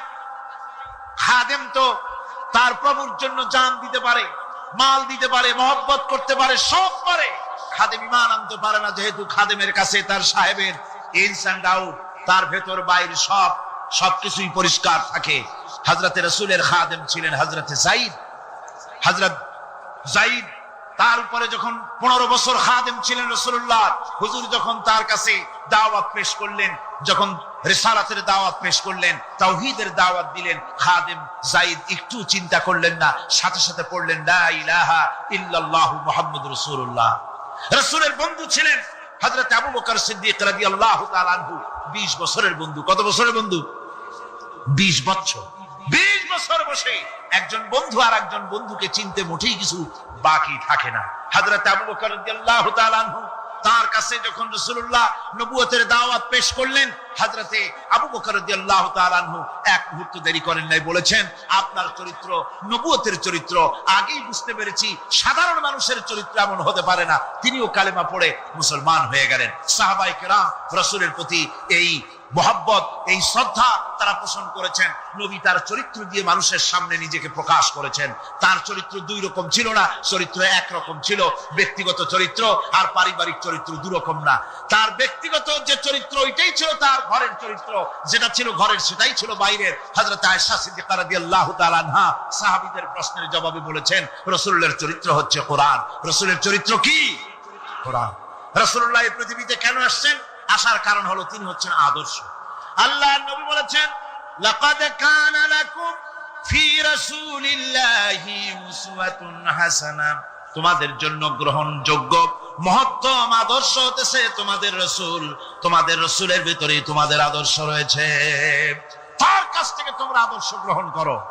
তিনি এতিমের আদর্শ, শিশুর আদর্শ, কিশোরদের আদর্শ, যুবকের আদর্শ, তরুণের আদর্শ, বৃদ্ধের আদর্শ, পিতার আদর্শ, নানার আদর্শ, স্বামীর আদর্শ, সেনাপতির আদর্শ, শ্রমিকের আদর্শ, রাষ্ট্রপ্রধানেরও সকলের জন্য আদর্শ। যেই যুগে বেহাপনার উলঙ্গপনা দিয়েছিল সমাজ ভর্তি, আল্লাহর ঘর তাওয়াফ করে নারী আর পুরুষেরা উলঙ্গ হয়ে, সেই যুগে রাসূলুল্লাহ যখন কাবা শরীফ রিকনস্ট্রাকশন হচ্ছিল, পুনর্নির্মাণ হচ্ছিল, তখন তিনি বহন করছিলেন পাথরগুলি মাথায় করে। তার চাচা তাকে বললেন, তোমার তো বড্ড কষ্ট হচ্ছে, তুমি এখন এইটাকে ঘাড়ের উপরে, লুঙ্গিটা খুলা ঘাড়ের উপরে রেখে তারপর এটা বহন করো। হুজুর যখন লুঙ্গির গিরায় হাত দিয়েছেন খুলবেন এই চিন্তা করে, ঘাড়ের উপরে রেখে পাথর বহন করবেন, লুঙ্গির গিটে হাত দিয়েছেন, খোলেন নাই। লুঙ্গির গিটের উপরে হাত রেখে তিনি চিন্তা করলেন, এতগুলি লোকের সামনে কাপড়টা খুললে পরে কি শরম হবে। কাপড়টা খোলেনি নাই, শুধু খুললে পরে কি লজ্জা হবে। এই আগাম শরমের অনুভূতিতে মুহাম্মদ সাল্লাল্লাহু আলাইহি ওয়াসাল্লাম বেহুশ হয়ে জমিনের উপরে পড়ে গেছে। আদর্শ কাকে বলে? শিশুর আদর্শ, কিশোরের আদর্শ, স্বামীর আদর্শ, পিতার আদর্শ, নানার আদর্শ, গোটা পৃথিবীর সমস্ত মানুষের আদর্শ রাসূল করিম সাল্লাল্লাহু আলাইহি ওয়াসাল্লাম। তার কাছে তিনি স্ত্রীদের আদর্শ ছিলেন, তিনি নানার আদর্শ ছিলেন। ইমাম হোসেনকে তিনি কোলে নিচ্ছেন, ঘাড়ে উঠছে বাচ্চা, বুকের উপরে উঠছে। একজন সাহাবী বলছেন, হুজুর বাচ্চা পেলে আপনি এত আদর করেন, আমার তো ৬-৭টা ছেলে মেয়ে, আমি মোটে কোলেও নি না, আর জীবনে একবার সুমাও খাই না, আমার মোটে ইচ্ছাই করে না। হুজুর বললেন, আল্লাহ যদি তোমার দিলের মধ্যে রহম পয়দা না করেন তো আমি কি করতে পারি। হুজুর বাচ্চাকে নিয়ে আদর করছেন। ইমাম হোসেনকে বলছেন, হোসেন কে বড় বলো তো, তুমি বড় না আমি বড়? হোসেন বলছেন, নানাজি আমি আপনার থেকে বড়। আশ্চর্য কথা, তুমি আমার থেকে বড় কিভাবে? হোসেন বলছেন, নানাজি বলুন তো আপনার পিতার নাম কি? হুজুর বলছেন, আমার পিতার নাম আব্দুল্লাহ। হোসেন বলছেন, এই আব্দুল্লাহ এই পর্যন্তই শেষ, আপনি তো আমার পিতার মতো পিতা পান নাই, আমার আব্বার মতো আব্বা আপনার আছে। আমার আব্বাকে বলা হয় আসাদুল্লাহিল গালিব, সমস্ত কাফেরদের জন্য বিজয়ী বীর বাঘ আমার আব্বা। এবং আমার আব্বা সম্পর্কে আপনি বলেছেন, আনা মাদিনাতুল ইলম ওয়া আলিয়ুম বাবুহা, আমি হচ্ছে একটি জ্ঞানের রাজ্য, আর আলী হচ্ছে সেই রাজ্যে প্রবেশের প্রধান তোরণ। আমার বাপের মতো বাপ আছে আপনার? হুজুর আশ্চর্য হয়ে গেলেন, বাচ্চা বলে কি? হোসেন বলছেন, নানাজি এবার কন্ত দেখি, এবার বলুন তো দেখি আপনার মায়ের নাম কি? হুজুর বলছেন, আমার মায়ের নাম আমেনা। হযরত হোসেন বলছেন, এই আমেনা পর্যন্তই শেষ, কয়জনে চিনবে কর? আমার মায়ের মতো একটা মা আপনার আছে? আমার মায়ের মতো একটা মা আপনি পেয়েছেন? আমার মাকে চেনেন? আমার মা হচ্ছেন জান্নাতের সাইয়্যিদাতুন নিসা। লাগলেন আর বললেন, নানা আমি আজকে তোমার সামনে হেরে গেলাম। সুবহানাল্লাহ ওয়া বিহামদিহি। কি আদর করতেন তিনি বাচ্চাদেরকে। রাসূলুল্লাহ রাস্তা দিয়ে যেতেন আর বাচ্চারা খেলাধুলা ছেড়ে রাসূলের কাছে ছুটে আসতো। একবার তো রাসূলুল্লাহ একটা বাচ্চার মাথায় হাত বুলিয়ে খেলা ছেড়ে দিয়ে ছুটে আসছে। হুজুর তাকে জিজ্ঞেস করলেন, তোমার সাথে যে পাখিটা থাকতো সেই লাল পাখিটা কই? ছেলে তো কেঁদে ফেললো। ছেলে বলে ফেললো যে আপনি বিশ্বনবী, আমি একটা ছোট্ট মানুষ, আমার পাখির খবর আপনি রাখেন। সুবহানাল্লাহ ওয়া বিহামদিহি। রাসূলুল্লাহ তার চরিত্র দিয়ে মানুষকে জয় করেছিলেন, মহব্বত দিয়ে। তরবারি দিয়ে ইসলাম প্রতিষ্ঠিত হয় নাই, ইসলাম এসেছে মহব্বত দিয়ে, উদারতা দিয়ে, ভালোবাসা দিয়ে। তরবারি দিয়ে ইসলাম বিজয় হয় নাই পৃথিবীর বুকে। পিতামাতার প্রতি ভালোবাসা ইসলামের এক মহান শিক্ষা, যা দেখতে পাওয়া যায় রাসূলুল্লাহ সাল্লাল্লাহু আলাইহি ওয়াসাল্লামের চরিত্রে। আল্লাহ রাব্বুল আলামিন বলেন, ওয়া কুল লাহুমা কাওলান কারীমা, মা বাবার সঙ্গে সম্মানজনক কথা বলো, খবরদার বেয়াদবি করবে না। আর মা বাপের জন্য, তাদের জন্য আমি আল্লাহ রাব্বুল আলামিনের কাছে দোয়া করো, রব্বিরহামহুমা কামা রাব্বায়ানি সাগীরা। পড়েন সবাই, রব্বিরহামহুমা কামা রাব্বায়ানি সাগীরা। আল্লাহ রাব্বুল আলামিন শিখাই দিলেন, বান্দারে তোর মা বাপের জন্য আমার কাছে দোয়া করায়। আল্লাহ আমার মা বাপ যেমন ছোট্টবেলায় আমাকে স্নেহের কোলে লালন পালন করেছে, মাবুদ গো আমার মা বাপকে তোমার রহমতের কোলে লালন পালন করো।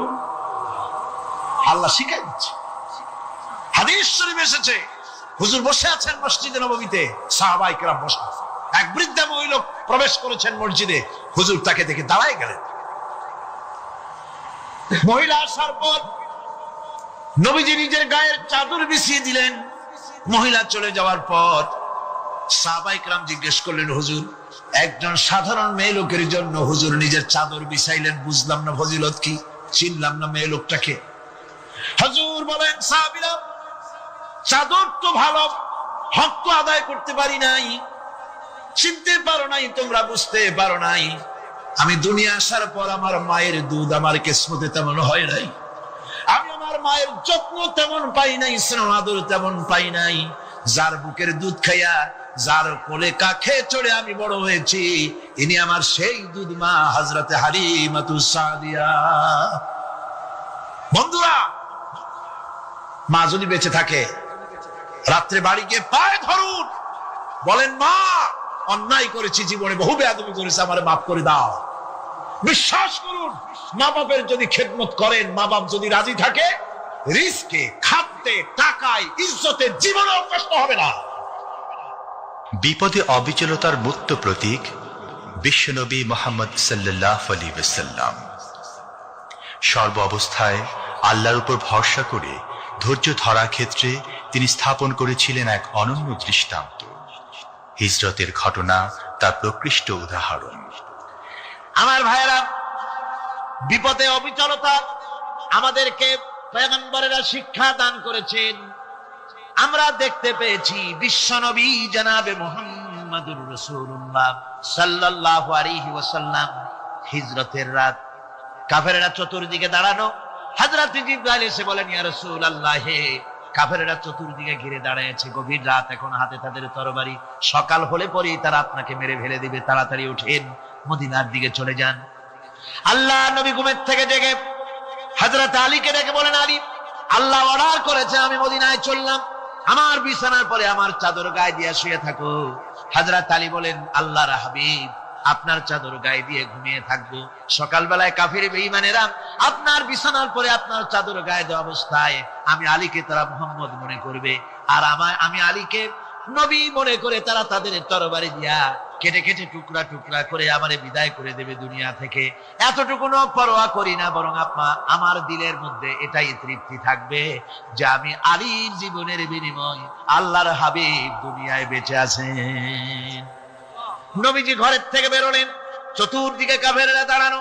আল্লাহ নবী হাতে এক মুষ্টি বালু হাতে নিয়ে শাহাতেল বজু পড়ে তিনবার দম করে বালুগুলো ছেড়ে দিলেন। বালিগুলি ঘরের চতুর্দিকে কাফেরদের চোখে চলে গেল। পরবর্তী সময় রব্বুল আলামিন ডেকে বলেন, নবীরে, বালি যখন নিক্ষেপ আপনি করেছিলেন, গোলাগুলি আপনি তো শুধু নিক্ষেপ করেছিলেন, কিন্তু চতুর্দিকে কাফেরদের চোখে গেল কেমনে?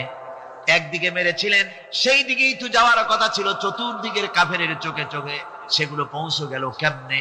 ওয়ামা রামাইতা ইদ রামাইতা ওয়ালাকিন্নাল্লাহ রামা। আপনি নিক্ষেপ করেন নাই, যখন আপনি নিক্ষেপ করেছিলেন আপনি তো শুধু বালুকণা ছেড়েছেন, আর ওই বালুকণাগুলি ঘরের চতুর্দিকে সব কাফেরদের চোখে পৌঁছবার দায়িত্ব আমার কুদরত গ্রহণ করেছিল।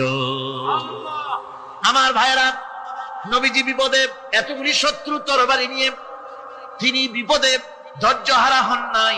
আস্তে করে ঘরের থেকে বেরিয়ে হযরত আবু বকরের বাড়িতে গিয়ে হাজির। দরজায় গিয়ে আওয়াজ দিলেন, আবু বকর। অমনি দরজা খুলে গেল, লাব্বাইক ওয়া সাদাইক। হুজুর বলেন, আবু বকর রে, একটা ডাকে কেমনে সাড়া দিলে? তুমি কি ঘুমাইছিলে না?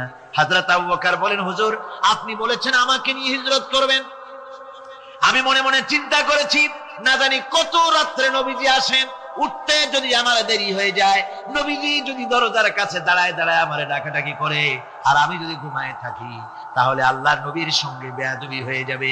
এই মনে করে বিছানায় না ঘুমাইয়া আপনার গলার আওয়াজ শোনার জন্য এই দরজার সঙ্গে পিঠ লাগাইয়া লাগাইয়া দাঁড়ায়া ঘুমাচ্ছিলাম। আল্লাহর নবী হযরত আবু বকরকে সঙ্গে করে নিয়ে চললেন মদিনার দিকে। উল্টা পথে রওনা করলেন। বারবার কাবা শরীফের দিকে তাকাতে লাগলেন। বুখারী শরীফে এসেছে, নবীজি বারবার কাবার দিকে তাকিয়ে বলতেছেন, রে কাবা, বড় আশা ছিল তোর কাছে থাকবো, তোর খেদমত করব, কিন্তু তোর নিষ্ঠুর সন্তানেরা তোর কাছে আমারে থাকতে দিল না রে। আল্লাহ নবী মিসফালা দিয়ে জাবালে কেদোয়ার উপর দিয়ে চলে গেলেন জাবালে সুরে। গুহার কাছে যখন গিয়েছেন হযরত রক্ত হয়ে গেল। হযরত আবু বকর রাদিয়াল্লাহু তাআলা আনহু বলছেন, হুজুর আর উপায় নাই, দিন হয়ে গেল, এখন বুঝি ধরা পড়ে যাব, ওই গুহার মধ্যে গিয়ে আশ্রয় নেই। তবে আপনি দাঁড়ান, গুহার ভিতরেই পাহাড়িয়া গুহা, বিচ্ছু থাকতে পারে, সাপ থাকতে পারে, আমি আগে ঢুকি, যদি কোনো হিংস্র প্রাণী থাকে আমার উপর দিয়া আঘাত হয়ে যাক, আল্লাহর নবী হেফাজতে থাকুন। হযরত আবু বকর রাদিয়াল্লাহু তাআলা আনহু গুহার ভিতরে নামলেন। নেমে গুহা সাফ করে হুজুরকে ডাকলেন। হুজুর তাশরীফ ফরমালেন গুহার মধ্যে। হুজুর বলেন, আবু বকর হেঁটে হেঁটে কষ্ট হয়ে গেছে, তুমি বসো, তোমার উরুর উপরে মাথা রেখে আমি একটু ঘুমায়ে যাই। আল্লাহর হাবিব ঘুমায় গেলেন। হযরত আবু বকর লক্ষ্য করে দেখেন চতুর্দিকে অনেকগুলি গর্ত দেখা যায়। এই গর্ত থেকে সাপ আসতে পারে, বিচ্ছু আসতে পারে মনে করে নিজের গায়ের চাদর ছিঁড়ে ছিঁড়ে গর্তগুলি বন্ধ করা শুরু করে দিলেন। কয়েকটা গর্ত বন্ধ করার মতো চাদর আর নাই, পাও দিয়ে চেপে ধরলেন। এক পাহাড়িয়া বিষধর সাপ বেরোবার জন্য চেষ্টা করে বেরোবার পথ খুঁজে নেই পেয়ে হযরত আবু বকরের পায়ের উপরে দংশন করেছে। বিষের যন্ত্রণায় হযরত আবু বকরের চোখ থেকে পানি দরদর করে পড়ছে। রাসূলুল্লাহর ঘুম ভেঙে গেল। আল্লাহর নবী তাকে বলেন, আবু বকর চোখে পানি কেন? বাড়ির কথা বুঝি মনে পড়ে গেছে? হযরত আবু বকর বলেন, ইয়া রাসূলুল্লাহ, আল্লাহর নামে কসম করে বলি, যেই দিন আমি ঈমান এনেছি ওই দিন থেকে আমার মা বাপ, আমার কোলে আমার সন্তান, আমার স্ত্রী, আমার জায়গা জমি ঘর বাড়ি, এমনকি আমার নিজের আত্মার চাইতে হুজুর আপনারে ভালোবাসি বেশি। তাহলে কাঁদো কেন? হযরত আবু বকর বলেন, হুজুর বাড়ির জন্য কাঁদি না, ছেলে পেলের জন্য কাঁদি না, সাপে দংশন করেছে, যন্ত্রণায় কাঁদতেছি। আল্লাহ নবী সঙ্গে সঙ্গে মুখ থেকে থুতু বার করে যন্ত্রণার জায়গায় লাগাই দিলেন। সঙ্গে সঙ্গে যন্ত্রণা বন্ধ হয়ে গেল। হুজুর বললেন, আবু বকর প্রথম যখন তোমার এই আঘাত করেছিল সাপে, আমাকে কেন তাড়াতাড়ি বলো নাই? এতক্ষণ তো তোমার কষ্ট হতো না। হযরত আবু বকর বলেন, ইয়া রাসূলুল্লাহ, ওটা তো সাপে কাটার যন্ত্রণা, ওই যন্ত্রণায় আমার রক্ত জ্বলতেছে, যন্ত্রণায় যন্ত্রণায় আমার কলেজাটা যদি ফেটেও যেত। আল্লাহর হাবিব আরাম ফরমাচ্ছিলেন, আমি তাকে আরামে বিঘ্ন ঘটাতে পারতাম না। আমার ভাইয়েরা, হযরত আবু বকর হযরত রাসূল দুজন বসে আছেন। এমনি সময় কাফের বেঈমানেরা খুঁজতে খুঁজতে জায়গা মতো এসে গেছে। একজনে বলে ভিতরে আছে, আর একজনে বলে নাই। পায়ের যদি থাকবে তাহলে মাকড়সায় জাল বুনালো কি করে, পাখি ডিম পেড়ে বসে আছে কি করে, তাদের সন্দেহ হতে লাগলো। এর মধ্যে না একজন বলে আছে আর একজন বলে নাই। হযরত আবু বকর ভয়ের চোটে কেঁদে ফেলেছেন, হুজুর আর উপায় নাই। এই যে অবস্থা, এই অবস্থার ভিতরে, এই অবস্থার ভেতরেও আল্লাহ নবী এতটুকু ঘাবড়ে যান নাই। শত্রুরা তরবারি নিয়ে এসেছে, সুযোগ পেলেই একটু তাকালেই দেখতে পাবে, তুলে মেরে ফেলে দেবে। আল্লাহর হাবিব মুঠি ধৈর্য হারালেন না, এতটুকু হতাশ হলেন না। আল্লাহ পাকের হাবিব তার সাথীকে কি বললেন? তখন কোরআনে কারীম সূরা তাওবার মধ্যে আল্লাহ তা উদ্ধৃত করেছেন মুমিনদের জন্য, ইযহুমা ফিল গার ইয ইয়াকুলু লিসাহিবিহি লা তাহজান ইন্নাল্লাহা মা'ানা। ও আমার সাথী, ও বন্ধু, ভয় করো না, চিন্তা করো না, আমরা মাইনরিটি নই, আমরাই মেজরিটি। তার কারণ আল্লাহ আমাদের সাথে আছেন। সুবহানাল্লাহ। রাসূলুল্লাহ সাল্লাল্লাহু আলাইহি ওয়াসাল্লাম অত্যন্ত সাদাসিধে জীবন যাপন করতেন। হিজরত করে মদিনায় গিয়ে ইসলামী রাষ্ট্র কায়েম করার পরও তার দায়িত্বটা কাটেনি। হাদিসে এসেছে সে কথা। হযরত আবু হুরায়রা রাদিয়াল্লাহু তাআলা আনহু বলেন, আমি রাসূলুল্লাহর কাছে গেলাম, হুজুরকে গিয়ে সালাম করলাম। আল্লাহর নবী সালামের জবাব দিলেন, কিন্তু দেখতে পেলাম মুখ নড়ে, আওয়াজ বেরোলো না। কারণ কি? কাছে গিয়ে দেখি নবীজি ক্ষুধার যন্ত্রণায় কথা বলতেছেন, আওয়াজ বেরোতেছে না। এত ক্ষুধা লেগেছে আল্লাহর নবীর। 2-4 দিন চলে গেছে, খাবার নাই। রাসূলুল্লাহ সমস্ত গনিমতের মাল, যাকাত সদকার মালগুলি, খাদ্য দ্রব্যগুলি দুহাতে বিতরণ করেছেন। নিজের পেটে খাবার নাই, মানুষকে দিতেছেন। দিতে দিতে এশার নামাজ পড়ে নবীজি ঘরের মধ্যে প্রবেশ করে হযরত আয়েশা সিদ্দিকা রাদিয়াল্লাহু তাআলা আনহাকে ডেকে বলেন, আয়েশা রে, সারাদিন কষ্ট করেছি, দারুণ ক্ষুধা লেগেছে, তাড়াতাড়ি করে কিছু খাবার আমারে এনে দাও। হযরত আয়েশা হুজুরের ক্ষুধার্ত শ্রান্ত ক্লান্ত চেহারার দিকে তাকাইয়া হযরত আয়েশা কেঁদে ফেলেছেন। হয়ে গিয়েছো তোমরা, আমরা তোমাদেরকে দাওয়াত দেই, কোরআনের মাহফিল থেকে দাওয়াত দেই, ফিরে আসো, হতাশ হওয়ার কোনো কারণ নাই। লেনিন মরার, ও মরে গেছে। কার্ল মার্কস মরার, মরে গেছে, পচে গেছে, গলে গেছে, দুনিয়া থেকে শেষ হয়ে গিয়েছে। আল্লাহ নবীর নেতৃত্ব, সূর্য যতদিন উঠবে আর ডুববে, নবীদের নেতৃত্ব শেষ হবে না। ওই নেতৃত্বে আসো, রাসূলের নেতৃত্ব মেনে নাও, কোরআনের শাসন মেনে নাও, তাহলেই শান্তি পাবে তোমরা।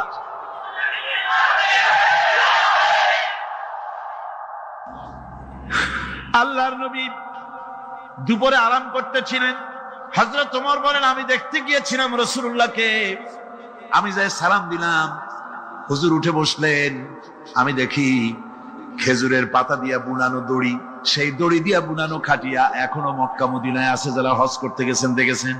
ওই দড়ি দিয়া বুনানো খাটিয়া, ওর উপরে তোশক নাই, বিছানার চাদর নাই, নিজের হাত মোবারক মাথার তলে দিয়া রাসূল শুয়ে আছেন। ওমরকে দেখে হুজুর উঠে বসলেন। ওমর বলেন, আমি রাসূলের পিঠের দিকে তাকায় দেখি দড়িগুলোর দাগ কেটে আছে। আমি সহ্য করতে পারলাম না, আমি শিশুর মতো ডুকরে কেঁদে উঠলাম, বললাম, ইয়া রাসূলুল্লাহ, এই পৃথিবীর কাফির বেঈমানেরা এত শান্তি করলো দুনিয়ায়, আর আল্লাহর হাবিবের পিঠে দড়ির দাগ বরদাস্ত করতে পারছি না। আপনি আমারে অনুমতি দেন, একটা তোশক আপনার জন্য বানাই দেই। হুজুর আমার বলেন, ওমর রে শোনো, দুনিয়ায় শান্তি করার জন্য আমি আসি নাই। আমি যদি হুকুম করি উহুদ পাহাড় আমার জন্য সোনায় পরিণত হয়ে যা, উহুদ পাহাড়টা আমার জন্য সোনা হয়ে যেতে পারে। আমি দুনিয়ায় শান্তির জন্য আসি নাই, এসেছি মানবতার মুক্তির জন্য, পৃথিবীর মানুষগুলিকে বাঁচাতে এসেছি, সাদা কালো মানুষের ব্যবধান দূর করতে এসেছি। রাসূলুল্লাহ নারীর অধিকার দিলেন, সাদা কালা মানুষের ব্যবধান দূর করে দিলেন। পাহাড় সমান উঁচা সাদা কালা মানুষের অধিকারকে প্রতিষ্ঠিত করলেন, বললেন মানুষে মানুষে কোনো পার্থক্য নাই, আরবের উপরে অনারবের, অনারবের উপরে আরবের, ভাষার, সাদার উপরে কালোর, কালোর উপরে সাদা, কোন বর্ণ বৈষম্য ইত্যাদি দিয়ে মানুষের ফজিলত হয় না, মানুষের মর্যাদা বাড়ে। ইন্না আকরামাকুম ইনদাল্লাহি আতকাকুম, মানুষের মধ্যে মর্যাদা তোমাদের মধ্যে আল্লাহর কাছে তার যে ব্যক্তি তোমাদের মধ্যে আল্লাহকে বেশি ভয় করে। সুবহানাল্লাহ কর, সুবহানাল্লাহ কর। আমার ভাইয়েরা, নবীজি মদিনা মুনাওয়ারায় ইসলামী রাষ্ট্রের রাষ্ট্রপ্রধান হয়েছেন। আজ বাজারে যেতেছেন, যাওয়ার সময় ডেকে ডেকে বলেন, বিধবাদের বাড়ির সামনে দিয়ে যায়, তোমাদের বাজার লাগবে নাকি? এতিমের বাড়ির সামনে থেকে যায়, তোমাদের বাজার লাগবে নাকি? আমারে বলো, আমি বাজার করে এনে দেব। নিজের পেটে খাবার নাই, দুয়ারে দুয়ারে খাবার পৌঁছে গেছে, খাবারের অভাব নাই, মানুষ খাওয়া পেয়েছে, পড়া পেয়েছে, চুরি ডাকাতি বন্ধ হয়ে গেছে। হুজুর বলেন, খায়রুল কুরুনে কারনি, সর্বশ্রেষ্ঠ যুগ আমার যুগ। সুদ বন্ধ হয়ে গেল। রাসূলুল্লাহ বললেন, সুদ আর চলবে না, হারাম। সুদ বন্ধ হয়ে গেল। হুজুর ব্যাংক চালু করে দিলেন। ব্যাংকের নাম হলো বাইতুল মাল। কি নাম হলো? এই ব্যাংক যেদিন রাসূলুল্লাহ উদ্বোধন করেন, আল্লাহর নবী বাইতুল মাল ব্যাংক উদ্বোধনের দিনে যে বক্তৃতা করলেন, বুখারীতে সেই বক্তৃতা লেখা হয়ে গেল। আল্লাহর নবী বলেন, মান তারাকা দায়নান আও দিয়ান ফালাইয়া, আমার এই রাষ্ট্রের ভিতরে কোন মানুষ যদি ঋণগ্রস্ত অবস্থায় মারা যায় আর ঋণ পরিশোধ করার মতো অর্থ যদি তার কাছে না থাকে, তাহলে তার ঋণ পরিশোধের দায়িত্ব তার বিধবা স্ত্রী আর তার এতিম বাল বাচ্চার সব দায়িত্ব আমি মুহাম্মদ সাল্লাল্লাহু আলাইহি ওয়াসাল্লাম আমার কাঁধের উপরে উঠাইয়া নিলাম। এমন সুন্দর রাষ্ট্র চালু হয়ে গেছে, মানুষ খাবার পেয়েছে, পড়ার পেয়েছে। বুড়োরা যাদের কাজ নাই, বুড়ো মানুষ কাজ করতে পারে না, তারা বসে বসে খাবারের ব্যবস্থা হয়ে গেছে। যুবকদের চাকরি হয়ে গেছে, বেকার কেউ আর বেকার নাই, সব কাজে ব্যস্ত হয়ে গেছে, মানুষের কাছে কাজ মিলেছে। কৃষক তাদের উৎপাদিত পণ্যের সঠিক মূল্য পাচ্ছে, শ্রমিক শ্রমের মর্যাদা পাচ্ছে, শ্রমিক মর্যাদা পাচ্ছে। রাসূলুল্লাহ বলেছেন, শ্রমিক আর মালিক, মনিব আর গোলামের সম্পর্ক না, সম্পর্ক ভাই ভাই। সম্পর্ক কি? শ্রমিকের মর্যাদা রাসূলুল্লাহ এভাবে দিলেন, নিজে শ্রম দিলেন। মদিনার 8 বছর চলে যাওয়ার পর হযরত আয়েশা রাসূলুল্লাহকে দেখলেন মাজা কুজা। হযরত আয়েশা বলেন, হুজুর মাজাটা কুজা কেন? বয়সের কারণে হলো নাকি? হুজুর বলেন, না, বয়সের কারণে হয় নাই। এই মদিনার চতুর্দিকে কাফির বেঈমানেরা যখন মদিনাকে আক্রমণ করেছিল, আমি তখন মদিনার চতুর্দিকে খন্দক পরিখা খনন করেছিলাম, 3 মাইল লম্বা, 15 ফিট গভীর, 30 ফিট চওড়া। সাহাবীরা মাটি কেটেছে, আমি মাটি বহন করেছি, আবার আমি মাটি কেটেছি, সাহাবীরা মাটি কেটেছে। মাটি কেটে আর মাটির ঝুড়ি বহন করে করে কোমরে যে বেদনা হয়েছিল, আজ পর্যন্ত সেই বেদনা সেরে যায় নাই। এই হলো আমার রাসূল, এ হলো বিশ্ব নবী। কি নবী? চিল্লা এখন, কি নবী?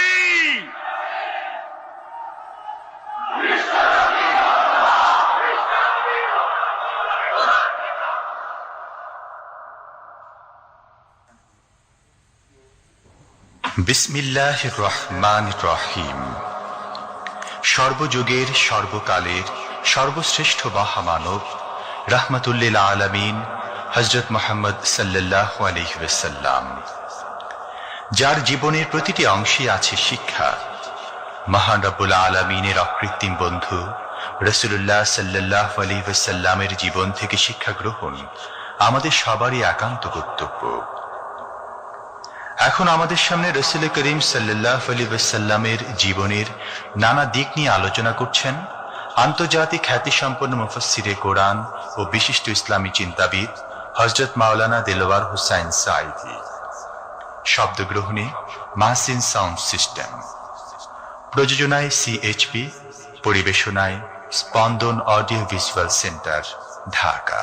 আল্লাহ রাব্বুল আলামিন বলেন, মা ইয়ানতিকু আনিল হাওয়া ইন হুয়া ইল্লা ওয়াহিয়ুন ইউহা। আমার নবী নফসকে অনুসরণ করে, প্রবৃত্তিকে অনুসরণ করে কোনো কথা বলেন না।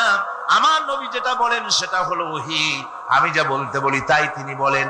ওয়ালাউ তাকাওয়ালা আলাইনা বা'দাল আকাবিল। আমার নবী যদি নিজের থেকে বানিয়ে কোনো কথা যদি কোরআনের ভিতরে আমার নামে চালায় দিতেন, আমি আল্লাহ রাব্বুল আলামিন আমার নবীর ডান হাতকে চেপে ধরতাম, আর তার কণ্ঠ নালীকে আমি আল্লাহ রাব্বুল আলামিন কেটে ফেলে দিতাম। তিনি যা বলেছেন সব কার কথা? আল্লাহ পাকের কথা। তিনি হচ্ছেন গোটা বিশ্বের সর্বশ্রেষ্ঠ চরিত্রের আধার। তার চরিত্রের সার্টিফিকেট আল্লাহ পাক দিচ্ছেন। চরিত্রের সার্টিফিকেট কে দিলেন? আল্লাহ পাক দিচ্ছেন। কোরআনে কারীমের মধ্যে আল্লাহ রাব্বুল আলামিন বলেন, ওয়া ইন্নাকা লাআলা খুলুকিন আযীম।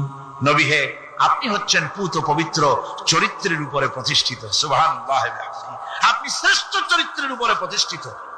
দেখুন, রাসূল করিম সাল্লাল্লাহু আলাইহি ওয়াসাল্লাম নবুয়ত পাওয়ার পর যখন তিনি ঘরে প্রবেশ করেছেন, সর্বপ্রথম হযরত জিবরাইলের সঙ্গে জীবনের প্রথম দেখা, ভয় পেয়েছেন, শরীরে জ্বর এসেছে, এবং হযরতে খাদিজাকে গিয়ে বলছেন যে আমাকে ঢেকে দাও, আমি ভয় পেয়েছি।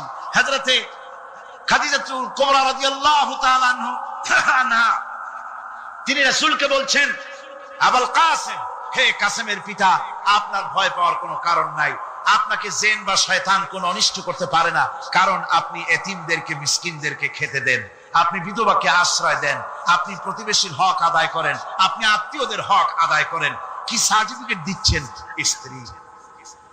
স্ত্রী তো স্বামীর জন্য ভালোবাসা দিতে পারে, মহব্বত দিতে পারে, জান দিতে পারে, কিন্তু ঈমান তো আনতে পারে না। ঈমান আনা তো এত সহজ ব্যাপার না। কিন্তু রাসূল করিম সাল্লাল্লাহু আলাইহি ওয়াসাল্লাম যখন তাকে তাওহীদের দাওয়াত দিলেন, রিসালাতের দাওয়াত দিলেন এবং বললেন আমি নবী, হযরত খাদিজা এক মুহূর্ত দেরি করেন। হযরতে খাদিজা তার কাছে রাসূলুল্লাহ যখন রিসালাতের দাওয়াত পেশ করলেন, সঙ্গে সঙ্গে হযরত খাদিজা পড়ে নিলেন, লা ইলাহা ইল্লাল্লাহু মুহাম্মাদুর রাসূলুল্লাহ। জোরে জোরে পড়েন, লা ইলাহা ইল্লাল্লাহ, লা ইলাহা ইল্লাল্লাহ।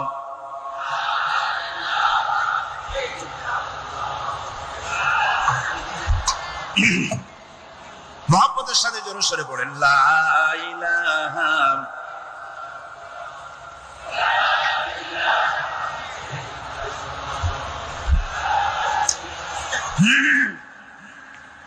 লা ইলাহা ইল্লাল্লাহু মুহাম্মাদুর রাসূলুল্লাহ। আমার বন্ধুগণ, রাসূল করিম সাল্লাল্লাহু আলাইহি ওয়াসাল্লামের উপরে স্ত্রী ঈমান আনলেন। খাদেম ছিলেন হযরতে যায়েদ। খাদেম তো তার প্রভুর জন্য জান দিতে পারে, মাল দিতে পারে, মহব্বত করতে পারে, সব পারে। খাদেম ঈমান আনতে পারে না, যেহেতু খাদেমের কাছে তার সাহেবের ইনস এন্ড আউট, তার ভেতর বাইরে সবকিছুই পরিষ্কার থাকে। হযরতে রাসূলের খাদেম ছিলেন হযরতে যায়েদ। হযরত যায়েদ তার উপরে যখন 15 বছর খাদেম ছিলেন রাসূলুল্লাহ, হুজুর যখন তার কাছে দাওয়াত পেশ করলেন, যখন রিসালাতের দাওয়াত পেশ করলেন, তাওহীদের দাওয়াত দিলেন, খাদেম যায়েদ একটু চিন্তা করলেন না, সাথে সাথে পড়লেন লা ইলাহা ইল্লাল্লাহু মুহাম্মাদুর রাসূলুল্লাহ। রাসূলের বন্ধু ছিলেন হযরত আবু বকর সিদ্দিক রাদিয়াল্লাহু তাআলা আনহু। 20 বছরের বন্ধু। কত বছরের বন্ধু? 20 বছর। 20 বছর বসে একজন বন্ধু আর একজন বন্ধুকে চিনতে মোটেই কিছু বাকি থাকে না। হযরত আবু বকর রাদিয়াল্লাহু তাআলা আনহু তার কাছে যখন রাসূলুল্লাহ নবুয়তের দাওয়াত পেশ করলেন, হযরতে আবু বকর রাদিয়াল্লাহু তাআলা আনহু এক মুহূর্ত দেরি করেন নাই, বলেছেন আপনার চরিত্র নবুয়তের চরিত্র। আগেই বুঝতে পেরেছি সাধারণ মানুষের চরিত্র এমন হতে পারে না। তিনিও কালেমা পড়ে মুসলমান হয়ে গেলেন। সাহাবায়ে কেরাম রাসূলের প্রতি এই মহব্বত, এই শ্রদ্ধা তারা পোষণ করেছেন। নবী তার চরিত্র দিয়ে মানুষের সামনে নিজেকে প্রকাশ করেছেন। তার চরিত্র দুই রকম ছিল না, চরিত্র এক রকম ছিল। ব্যক্তিগত চরিত্র আর পারিবারিক চরিত্র দুই রকম না। তার ব্যক্তিগত যে চরিত্র ওইটাই ছিল তার ঘরের চরিত্র, যেটা ছিল ঘরের সেটাই ছিল বাইরের। হযরত আয়েশা সিদ্দিকা রাদিয়াল্লাহু তাআলা আনহা সাহাবীদের প্রশ্নের জবাবে বলেছেন রাসূলের চরিত্র হচ্ছে কোরআন। রাসূলের চরিত্র কি? কোরআন। রাসূলুল্লাহ এই পৃথিবীতে কেন আসছেন? আসার কারণ হলো তিনি হচ্ছেন আদর্শ। আল্লাহর নবী বলেছেন লাকাদ কানা লাকুম ফি রাসূলিল্লাহি উসওয়াতুন হাসানা, তোমাদের জন্য গ্রহণযোগ্য মহত্তম আদর্শ হতেছে তোমাদের রাসূল। তোমাদের রাসূলের ভিতরেই তোমাদের আদর্শ রয়েছে। তার কাছ থেকে তোমরা আদর্শ গ্রহণ করো।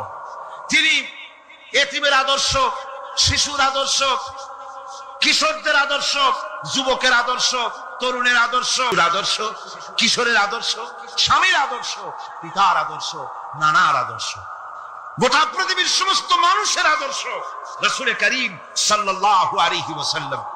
তার কাছে তিনি স্ত্রীদের আদর্শ ছিলেন, তিনি নানার আদর্শ ছিলেন। ইমাম হোসেনকে তিনি কোলে নিচ্ছেন, ঘাড়ে উঠছে বাচ্চা, বুকের উপরে উঠছে। একজন সাহাবী বলছেন হুজুর বাচ্চা পেলে আপনি এত আদর করেন, আমার তো 6-7টা ছেলে মেয়ে, আমি মোটে কোলেও নি না আর জীবনে একবার সুবাও খাই না, আমার মোটে ইচ্ছাই করে না। হুজুর বললেন আল্লাহ যদি তোমার দিলের মধ্যে রহম পয়দা না করেন তো আমি কি করতে পারি? হুজুর বাচ্চাকে নিয়ে আদর করছেন। ইমাম হোসেনকে বলছেন হোসেন কে বড় বলো তো, তুমি বড় না আমি বড়? হোসেন বলছেন নানাজি আমি আপনার থেকে বড়। আশ্চর্য কথা, তুমি আমার থেকে বড় কিভাবে? হোসেন বলছেন নানাজি বলুন তো আপনার পিতার নাম কি? হুজুর বলছেন আমার পিতার নাম আব্দুল্লাহ। হোসেন বলছেন এই আব্দুল্লাহ এই পর্যন্তই শেষ, আপনি তো আমার পিতার মতো পিতা পান নাই, আমার আব্বার মতো আব্বা আপনার আছে।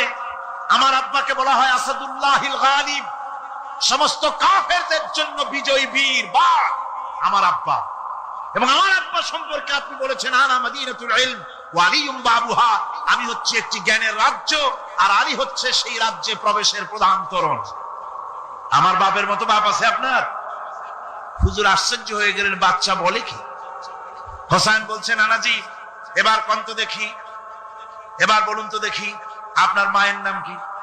হুজুর বলছেন আমার মায়ের নাম আমেনা। হযরত হোসেন বলছেন এই আমেনা পর্যন্তই শেষ, কয়জনে চিনবে কর? আমার মায়ের মতো একটা মা আপনার আছে? আমার মায়ের মতো একটা মা আপনি পেয়েছেন? আমার মাকে চেনেন? আমার মা হচ্ছেন জান্নাতের সাইয়্যিদাতুন নিসা, জান্নাতের সমস্ত মহিলাদের সরদারিনী আমার মা ফাতিমাতুজ জাহরা রাদিয়াল্লাহু তাআলা আনহা। আমার মায়ের মতো একটা মা আপনি পেয়েছেন? হোসেন বলছেন নানাজি আরো বলবো নাকি?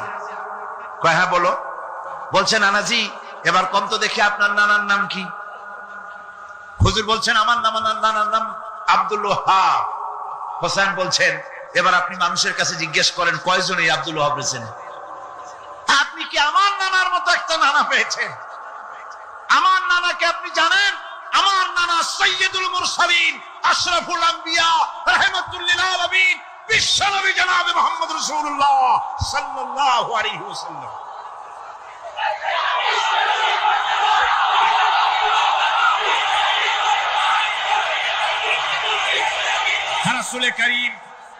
রাসূল করিম সাল্লাল্লাহু আলাইহি ওয়াসাল্লাম হোসাইনকে বুকের সাথে জড়িয়ে ধরে হোসাইনের ঠোঁটের উপরে, তার চিবুকের উপরে, তার গণ্ডদেশে, তার কপলে বারবার চুমু খেতে লাগলেন আর বললেন, নানা আমি আজকে তোমার সামনে হেরে গেলাম।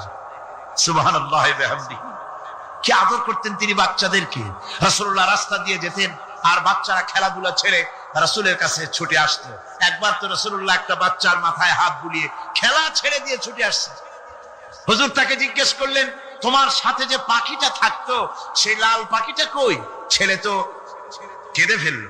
ছেলে বলে ফেললো যে আপনি বিশ্বনবী, আমি একটা ছোট্ট মানুষ, আমার পাখির খবর আপনি রাখেন। সুবহানাল্লাহি ওয়া বিহামদিহি। রাসূলুল্লাহ তার চরিত্র দিয়ে মানুষকে জয় করেছিলেন, মহব্বত দিয়ে। তরবারি দিয়ে ইসলাম প্রতিষ্ঠিত হয় নাই, ইসলাম এসেছে মহব্বত দিয়ে, উদারতা দিয়ে, ভালোবাসা দিয়ে। তরবারি দিয়ে ইসলাম বিজয় হয় নাই পৃথিবীর বুকে। পিতামাতার প্রতি ভালোবাসা ইসলামের এক মহান শিক্ষা, যা দেখতে পাওয়া যায় রাসূলুল্লাহ সাল্লাল্লাহু আলাইহি ওয়াসাল্লামের চরিত্রে। আল্লাহ রাব্বুল আলামিন বলেন, ওয়াকুল লাহুমা কাওলান কারীমা। মা বাবার সঙ্গে সম্মানজনক কথা বলো, খবরদার বেয়াদবি করবে না। আর মা বাবার জন্য, তাদের জন্য আমি আল্লাহ রাব্বুল আলামিনের কাছে দোয়া করো, রব্বিরহামহুমা কামা রাব্বায়ানি সাগীরা। পড়েন সবাই, রব্বিরহামহুমা কামা রাব্বায়ানি সাগীরা। আল্লাহ রাব্বুল আলামিন শিখাই দিলেন বান্দারে, তোর মা বাপের জন্য আমার কাছে দোয়া কর, আয় আল্লাহ আমার মা বাপ যেমন ছোট্টবেলায় আমাকে স্নেহের কোলে লালন পালন করেছে, মাবুদ গো আমার মা বাপকে তোমার রহমতের কোলে লালন পালন করো। আল্লাহ শিখাই দিচ্ছে। হাদিস শরীফ এসেছে, হুজুর বসে আছেন মসজিদে নববীতে, সাহাবায়ে কেরাম বসা। এক বৃদ্ধা মহিলা প্রবেশ করেছেন মসজিদে, হুজুর তাকে দেখে দাঁড়ায় গেলেন। মহিলা আসার পর নবীজি নিজের গায়ের চাদর বিছিয়ে দিলেন। মহিলা চলে যাওয়ার পর সাহাবায়ে কেরাম জিজ্ঞেস করলেন, হুজুর একজন সাধারণ মেয়ে লোকের জন্য হুজুর নিজের চাদর বিছাইলেন, বুঝলাম না ফজিলত কি, চিনলাম না মেয়ে লোকটাকে। হুজুর বলেন, সাহাবীরা চাদর তো ভালো, হক তো আদায় করতে পারি নাই, চিনতে পারো নাই, তোমরা বুঝতে পারো নাই। আমি দুনিয়া আসার পর আমার মায়ের দুধ আমার কিসমতে তেমন হয় নাই, আমি আমার মায়ের যত্ন তেমন পাই নাই, স্নেহ আদর তেমন পাই নাই। যার বুকের দুধ খাইয়া, যার কোলে কাখে চড়ে আমি বড় হয়েছি, ইনি আমার সেই দুধ মা হযরতে হালিমাতুস সাদিয়া। বন্ধুরা, মা যদি বেঁচে থাকে, রাত্রে বাড়ি গিয়ে পায়ে ধরুন, বলেন মা অন্যায় করেছি, জীবনে বহু বেয়াদবি করেছি, আমারে মাফ করে দাও। বিশ্বাস করুন, মা বাপের যদি খেদমত করেন, মা বাপ যদি রাজি থাকে, রিস্কে, খাদ্যে, টাকায়, ইজ্জতে জীবনেও কষ্ট হবে না। বিপদে অবিচলতার মূর্ত প্রতীক বিশ্বনবী মুহাম্মদ সাল্লাল্লাহু আলাইহি ওয়াসাল্লাম। সর্ব অবস্থায় আল্লাহর উপর ভরসা করে ধৈর্য ধরার ক্ষেত্রে তিনি স্থাপন করেছিলেন এক অনন্য দৃষ্টান্ত। হিজরতের ঘটনা তার প্রকৃষ্ট উদাহরণ। আমার ভাইয়েরা, বিপদে অবিচলতা আমাদেরকে পয়গম্বরেরা শিক্ষা দান করেছেন। আমরা দেখতে পেয়েছি বিশ্বনবী জনাবে মুহাম্মদুর রাসূলুল্লাহ সাল্লাল্লাহু আলাইহি ওয়াসাল্লাম হিজরতের রাত, কাফেরেরা চতুর্দিকে দাঁড়ানো। হযরত জিবরাইল এসে বলেন, ইয়া রাসূলুল্লাহ, হে কাফেরেরা চতুর্দিকে ঘিরে দাঁড়িয়েছে, গভীর রাত, এখন হাতে তাদের তরবারি, সকাল হলে পরেই তারা আপনাকে মেরে ফেলে দিবে, তাড়াতাড়ি উঠেন, মদিনার দিকে চলে যান। আল্লাহ নবী ঘুমের থেকে জেগে হযরত আলীকে ডেকে বলেন, আলী, আল্লাহ অর্ডার করেছেন আমি মদিনায় চললাম, আমার বিছানার পরে আমার চাদর গায়ে দিয়ে শুয়ে থাকো। হযরত আলী বলেন, আল্লাহর হাবিব, আপনার চাদর গায়ে দিয়ে ঘুমিয়ে থাকবো। সকালবেলায় কাফির বেঈমানেরা আপনার বিছানার পরে আপনার চাদর গায়ে দেওয়া অবস্থায় আমি আলীকে তারা মুহাম্মদ মনে করবে, আর আমি আলীকে নবী মনে করে তারা তাদের তরবারি দিয়া কেটে কেটে টুকরা টুকরা করে আমারে বিদায় করে দেবে দুনিয়া থেকে। এতটুকুনো পরোয়া করি না, বরং আমার দিলের মধ্যে এটাই তৃপ্তি থাকবে যে আমি আলীর জীবনের বিনিময় আল্লাহর হাবিব দুনিয়ায় বেঁচে আছেন। নবীজি ঘরের থেকে বেরোলেন, চতুর্দিকে কাফেররা দাঁড়ানো। আল্লাহর নবী হাতে এক মুষ্টি বালু হাতে নিয়ে শাহ হাতেল বজু পড়ে 3 বার দম করে বালুগুলো ছেড়ে দিলেন। বালিগুলি ঘরের চতুর্দিকে কাফেরদের চোখে চলে গেল। পরবর্তী সময় রব্বুল আলামিন ডেকে বলেন, নবীরে, বালি যখন নিক্ষেপ আপনি করেছিলেন গোলাগুলি, আপনি তো শুধু নিক্ষেপ করেছিলেন, কিন্তু চতুর্দিকে কাফেরদের চোখে গেল কেমনে? একদিকে মেরেছিলেন, সেই দিকেই তো যাওয়ার কথা ছিল, চতুর্দিকের কাফেরের চোখে চোখে সেগুলো পৌঁছে গেল কেমনে? ওই গুহার মধ্যে গিয়ে আশ্রয় নেই। তবে আপনি দাঁড়ান, গুহার ভিতরেই পাহাড়িয়া গুহা, বিচ্ছু থাকতে পারে, সাপ থাকতে পারে, আমি আগে ঢুকি। যদি কোনো হিংস্র প্রাণী থাকে আমার উপর দিয়া আঘাত হয়ে যাক, আল্লাহর নবী হেফাজতে থাকুন। হযরত আবু বকর রাদিয়াল্লাহু তাআলা আনহু গুহার ভিতরে নামলেন। নেমে গুহা সাফ করে হুজুরকে ডাকলেন। হুজুর তাশরীফ ফরমালেন গুহার মধ্যে। হুজুর বলেন, আবু বকর, হেঁটে হেঁটে কষ্ট হয়ে গেছে, তুমি বসো, তোমার উরুর উপরে মাথা রেখে আমি একটু ঘুমায়ে যাই। আল্লাহর হাবিব ঘুমায় গেলেন। হযরত আবু বকর লক্ষ্য করে দেখেন চতুর্দিকে অনেকগুলি গর্ত দেখা যায়। এই গর্ত থেকে সাপ আসতে পারে, বিচ্ছু আসতে পারে মনে করে নিজের গায়ের চাদর ছিঁড়ে ছিঁড়ে গর্তগুলি বন্ধ করা শুরু করে দিলেন। কয়েকটা গর্ত বন্ধ করার মতো চাদর আর নাই, পাও দিয়ে চেপে ধরলেন। এক পাহাড়িয়া বিষধর সাপ বেরোবার জন্য চেষ্টা করে বেরোবার পথ খুঁজে নেই পেয়ে হযরত আবু বকরের পায়ের উপরে দংশন করেছে। বিষের যন্ত্রণায় হযরত আবু বকরের চোখ থেকে পানি দরদর করে পড়ছে। রাসূলুল্লাহর ঘুম ভেঙে গেল। আল্লাহর নবী তাকে বলেন, আবু বকর, চোখে পানি কেন? বাড়ির কথা বুঝি মনে পড়ে গেছে? হযরত আবু বকর বলেন, ইয়া রাসূলুল্লাহ, আল্লাহর নামে কসম করে বলি, যেই দিন আমি ঈমান এনেছি ওই দিন থেকে আমার মা বাপ, আমার কোলে আমার সন্তান, আমার স্ত্রী, আমার জায়গা জমি ঘর বাড়ি, এমনকি আমার নিজের আত্মার চাইতে হুজুর আপনারে ভালোবাসি বেশি। তাহলে কাঁদো কেন? হযরত আবু বকর বলেন, হুজুর, বাড়ির জন্য কাঁদি না, ছেলেপেলের জন্য কাঁদি না, সাপে দংশন করেছে, যন্ত্রণায় কাঁদতেছি। আল্লাহ নবী সঙ্গে সঙ্গে মুখ থেকে থুতু বার করে যন্ত্রণার জায়গায় লাগাই দিলেন। সঙ্গে সঙ্গে যন্ত্রণা বন্ধ হয়ে গেল। হুজুর বললেন, আবু বকর, প্রথম যখন তোমার এই আঘাত করেছিল সাপে, আমাকে কেন তাড়াতাড়ি বলো নাই? এতক্ষণ তো তোমার কষ্ট হতো না। হযরত আবু বকর বলেন, ইয়া রাসূলুল্লাহ, ওটা তো সাপে কাটার যন্ত্রণা, ওই যন্ত্রণায় আমার রক্ত জ্বলতেছে, যন্ত্রণায় যন্ত্রণায় আমার কলেজাটা যদি ফেটেও যেত, আল্লাহর হাবিব আরাম ফরমাচ্ছিলেন, আমি তাকে আরামে বিঘ্ন ঘটাতে পারতাম না। আমার ভাইয়েরা, হযরতে আবু বকর, হযরতে রাসূল দুজন বসে আছেন। এমনি সময় কাফের বেঈমানেরা খুঁজতে খুঁজতে জায়গা মতো এসে গেছে। একজনে বলে ভিতরে আছে, আর একজনে বলে নাই। পায়ের যদি থাকবে তাহলে মাকড়সায় জাল বুনালো কি করে, পাখি ডিম পেড়ে বসে আছে কি করে, তাদের সন্দেহ হতে লাগলো। এর মধ্যে নাই, একজন বলে আছে আর একজন বলে নাই। হযরত আবু বকর ভয়ের চোটে কেঁদে ফেলেছেন, হুজুর আর উপায় নাই। এই যে অবস্থান, এই অবস্থার ভিতরে, এই অবস্থার ভেতরেও আল্লাহ নবী এতটুকু ঘাবড়ে যান নাই। শত্রুরা তরবারি নিয়ে এসেছে, সুযোগ পেলি একটু তাকালি দেখতে পাবে, তুলে মেরে ফেলে দেবে। আল্লাহর হাবিব মুঠি ধৈর্য হারালেন না, এতটুকু হতাশ হলেন না। আল্লাহ পাকের হাবিব তার সাথীকে কি বললেন? তখন কোরআনে কারীম সূরা তাওবার মধ্যে আল্লাহ তা উদ্ধৃত করেছেন মুমিনদের জন্য, ইযহুমা ফিল গার ইয ইয়াকুলু লিসাহিবিহি লা তাহজান ইন্নাল্লাহা মা'ানা। ও আমার সাথী, ও বন্ধু, ভয় করো না, চিন্তা করো না, আমরা মাইনরিটি নই, আমরাই মেজরিটি। তার কারণ আল্লাহ আমাদের সাথে আছেন। সুবহানাল্লাহ। রাসূলুল্লাহ সাল্লাল্লাহু আলাইহি ওয়াসাল্লাম অত্যন্ত সাদাসিধে জীবন যাপন করতেন। হিজরত করে মদিনায় গিয়ে ইসলামী রাষ্ট্র কায়েম করার পরও তার দায়িত্বটা কাটেনি। হাদিসে এসেছে সে কথা। হযরত আবু হুরায়রা রাদিয়াল্লাহু তাআলা আনহু বলেন, আমি রাসূলুল্লাহর কাছে গেলাম, হুজুরকে গিয়ে সালাম করলাম। আল্লাহর নবী সালামের জবাব দিলেন, কিন্তু দেখতে পেলাম মুখ নড়ে, আওয়াজ বেরোলো না। কারণ কি? কাছে গিয়ে দেখি নবীজি ক্ষুধার যন্ত্রণায় কথা বলতেছেন, আওয়াজ বেরোতেছে না। এত ক্ষুধা লেগেছে আল্লাহর নবীর। 2-4 দিন চলে গেছে, খাবার নাই।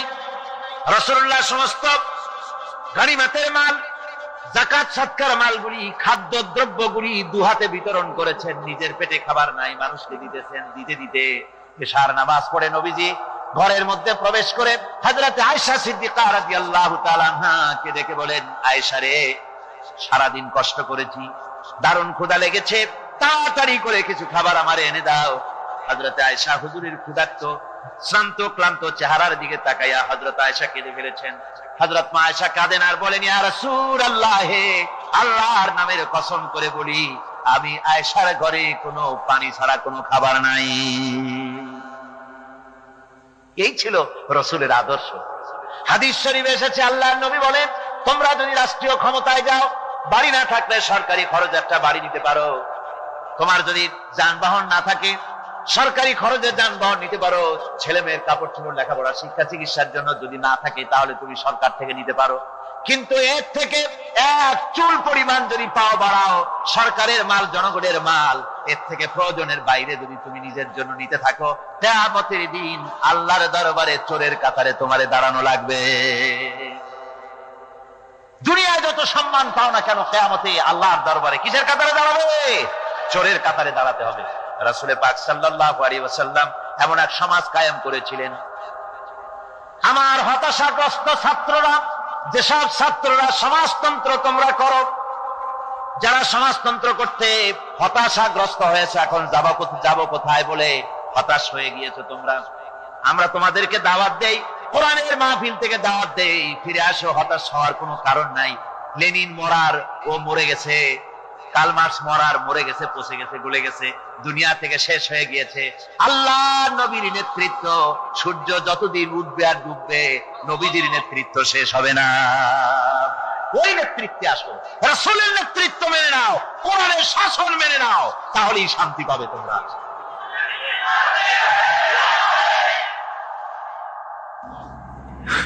আল্লাহর নবী দুপুরে আরাম করতেছিলেন। হযরত ওমর বলেন, আমি দেখতে গিয়েছিলাম রাসূলুল্লাহকে, আমি যাই সালাম দিলাম, হুজুর উঠে বসলেন। আমি দেখি খেজুরের পাতা দিয়া বুনানো দড়ি, সেই দড়ি দিয়া বুনানো খাটিয়া এখনো মক্কা মদিনায় আছে, যারা হজ করতে গেছেন দেখেছেন।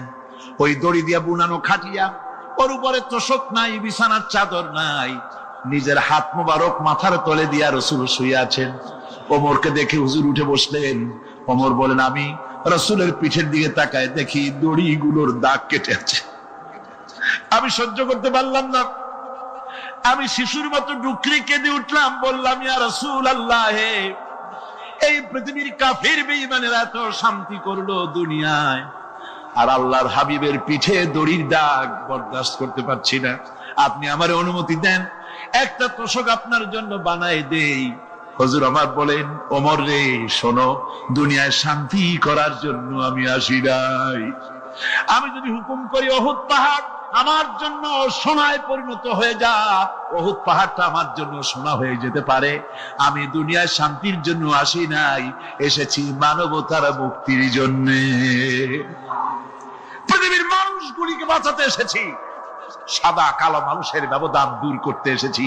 রাসূলুল্লাহ নারীর অধিকার দিলেন, সাদা কালা মানুষের ব্যবধান দূর করে দিলেন। পাহাড় সমান উঁচা সাদা কালা মানুষের অধিকারকে প্রতিষ্ঠিত করলেন, বললেন মানুষে মানুষে কোনো পার্থক্য নাই।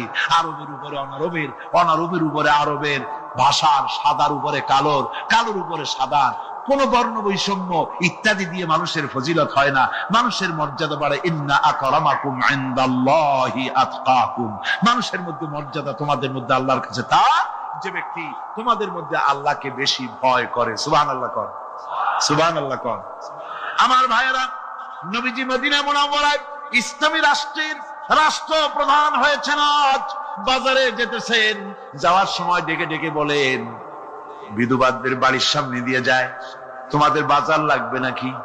এতিমের বাড়ির সামনে থেকে যায়, তোমাদের বাজার লাগবে নাকি? আমারে বলো, আমি বাজার করে এনে দেব।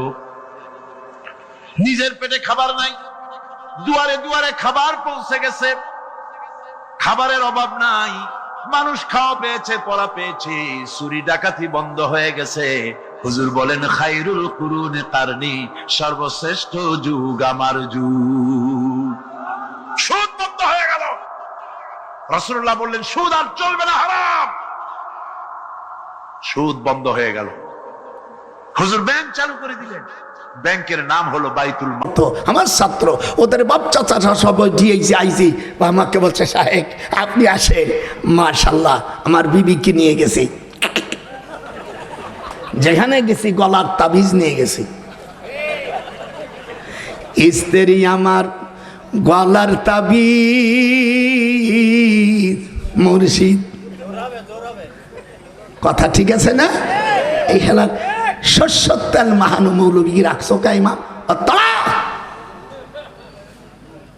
লেখাপড়া জানে না, ডিগ্রি নাই, বিক্রি নাই, মুফতি শাস্য।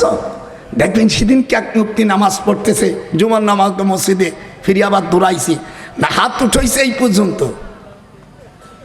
একটু তাকালেন দেখা, এটা আমার দিক মৌলবী সাহেব দিক তাকান, নামাজ পড়তেছে, ইমাম সাহেবরা আমি থাকলি তো দিতাম না, এরকম করছে নামাজ পড়ার সময়, বিরাট মুফতি।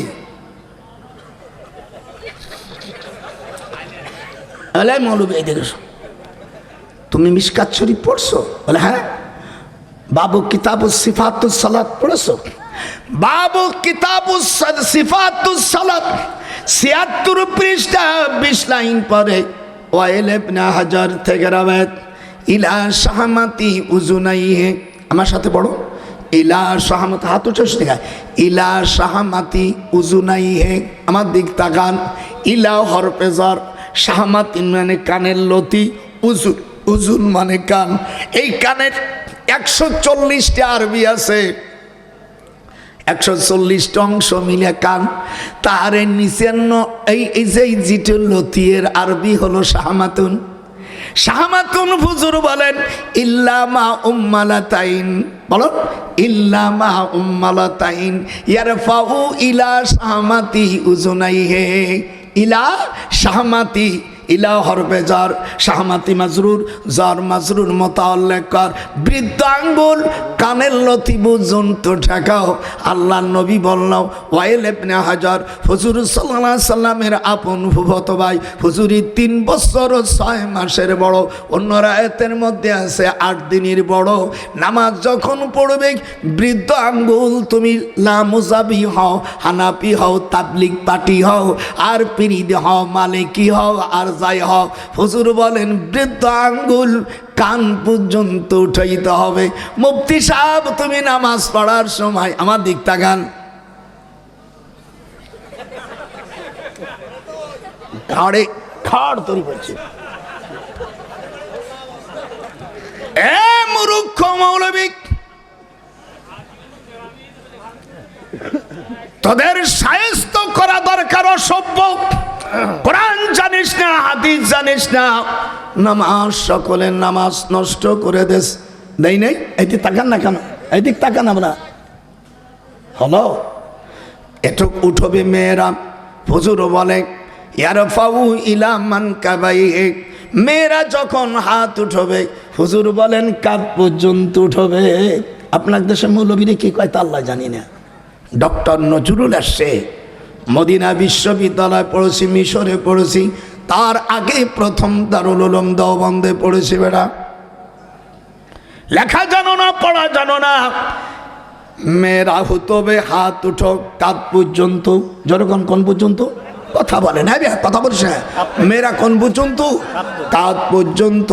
আর পুরুষরা কোথায়, ইয়ারফাউ ইলা শাহমাতি উজুনাইহি।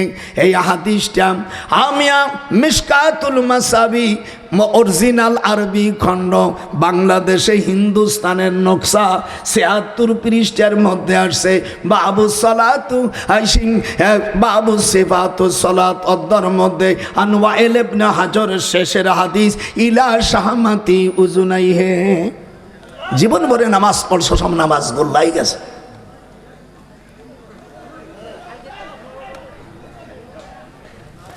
নাম্বার দিলাম, যদি এলেম থাকে আমার সাথে টেলিফোন করিস। কাউকে ছেড়ে দেওয়ার জন্য আসেনি, আমি তোমার মসজিদের ইমাম না।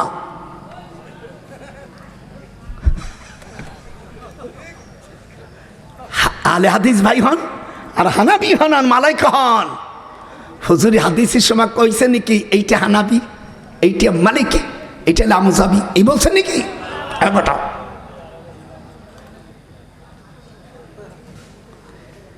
তাহলে মোনাজাত সম্মিলিতভাবে করা যায়। হুজুর বলেন যদি আল্লাহর কাছে কিছু চায়, আল্লাহ না যখন দেবে, বান্দার চাহিদা না পূরণ পর্যন্ত আল্লাহ লজ্জাবোধ করে। তিরমিজি শরীফের হাদিস। মনে যা আসো তাই তোমাদের হুম করো, তাই মনে করছো নাকি? মোনাজাত করা যাবে, যতক্ষণ মোনাজাত করা, হাত ওটা মোনাজাত করা। মক্কা শরীফ করে না, মক্কা শরীফ করে না।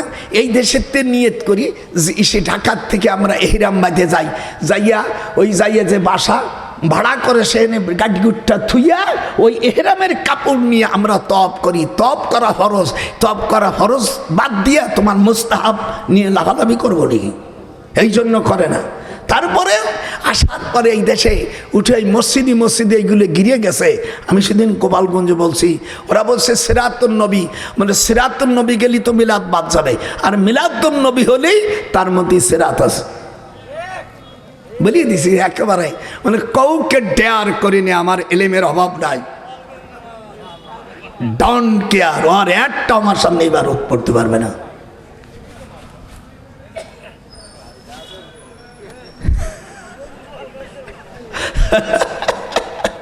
এইগুলো আমি হাসিনি বলছি, এগুলো বাতিল করে দে, এইগুলো রে নামাই দে।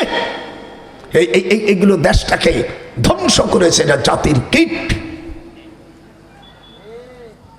যেরকম আল্লাহু আকবার, আরো যেরকম আল্লাহু আকবার, আরো যেরকম আল্লাহু আকবার।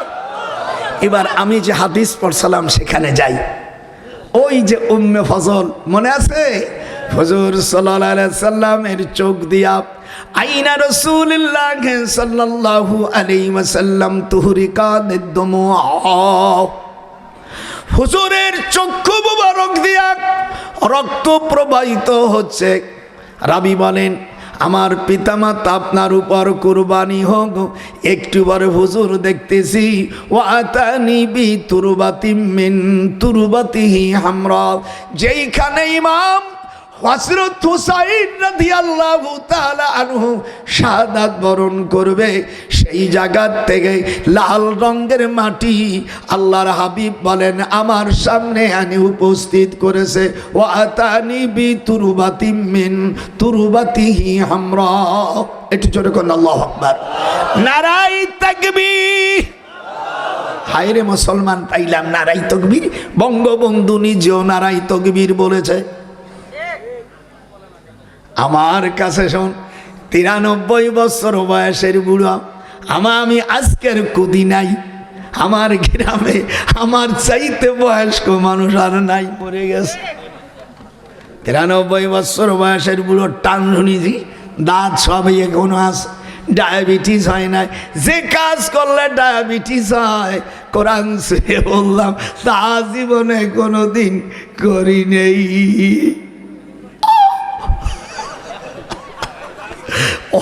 আজকে দেব কঠিন, কেন ডায়াবেটিস গোপনে বলবো। আল্লাহ তাআলা এদিক তাকা।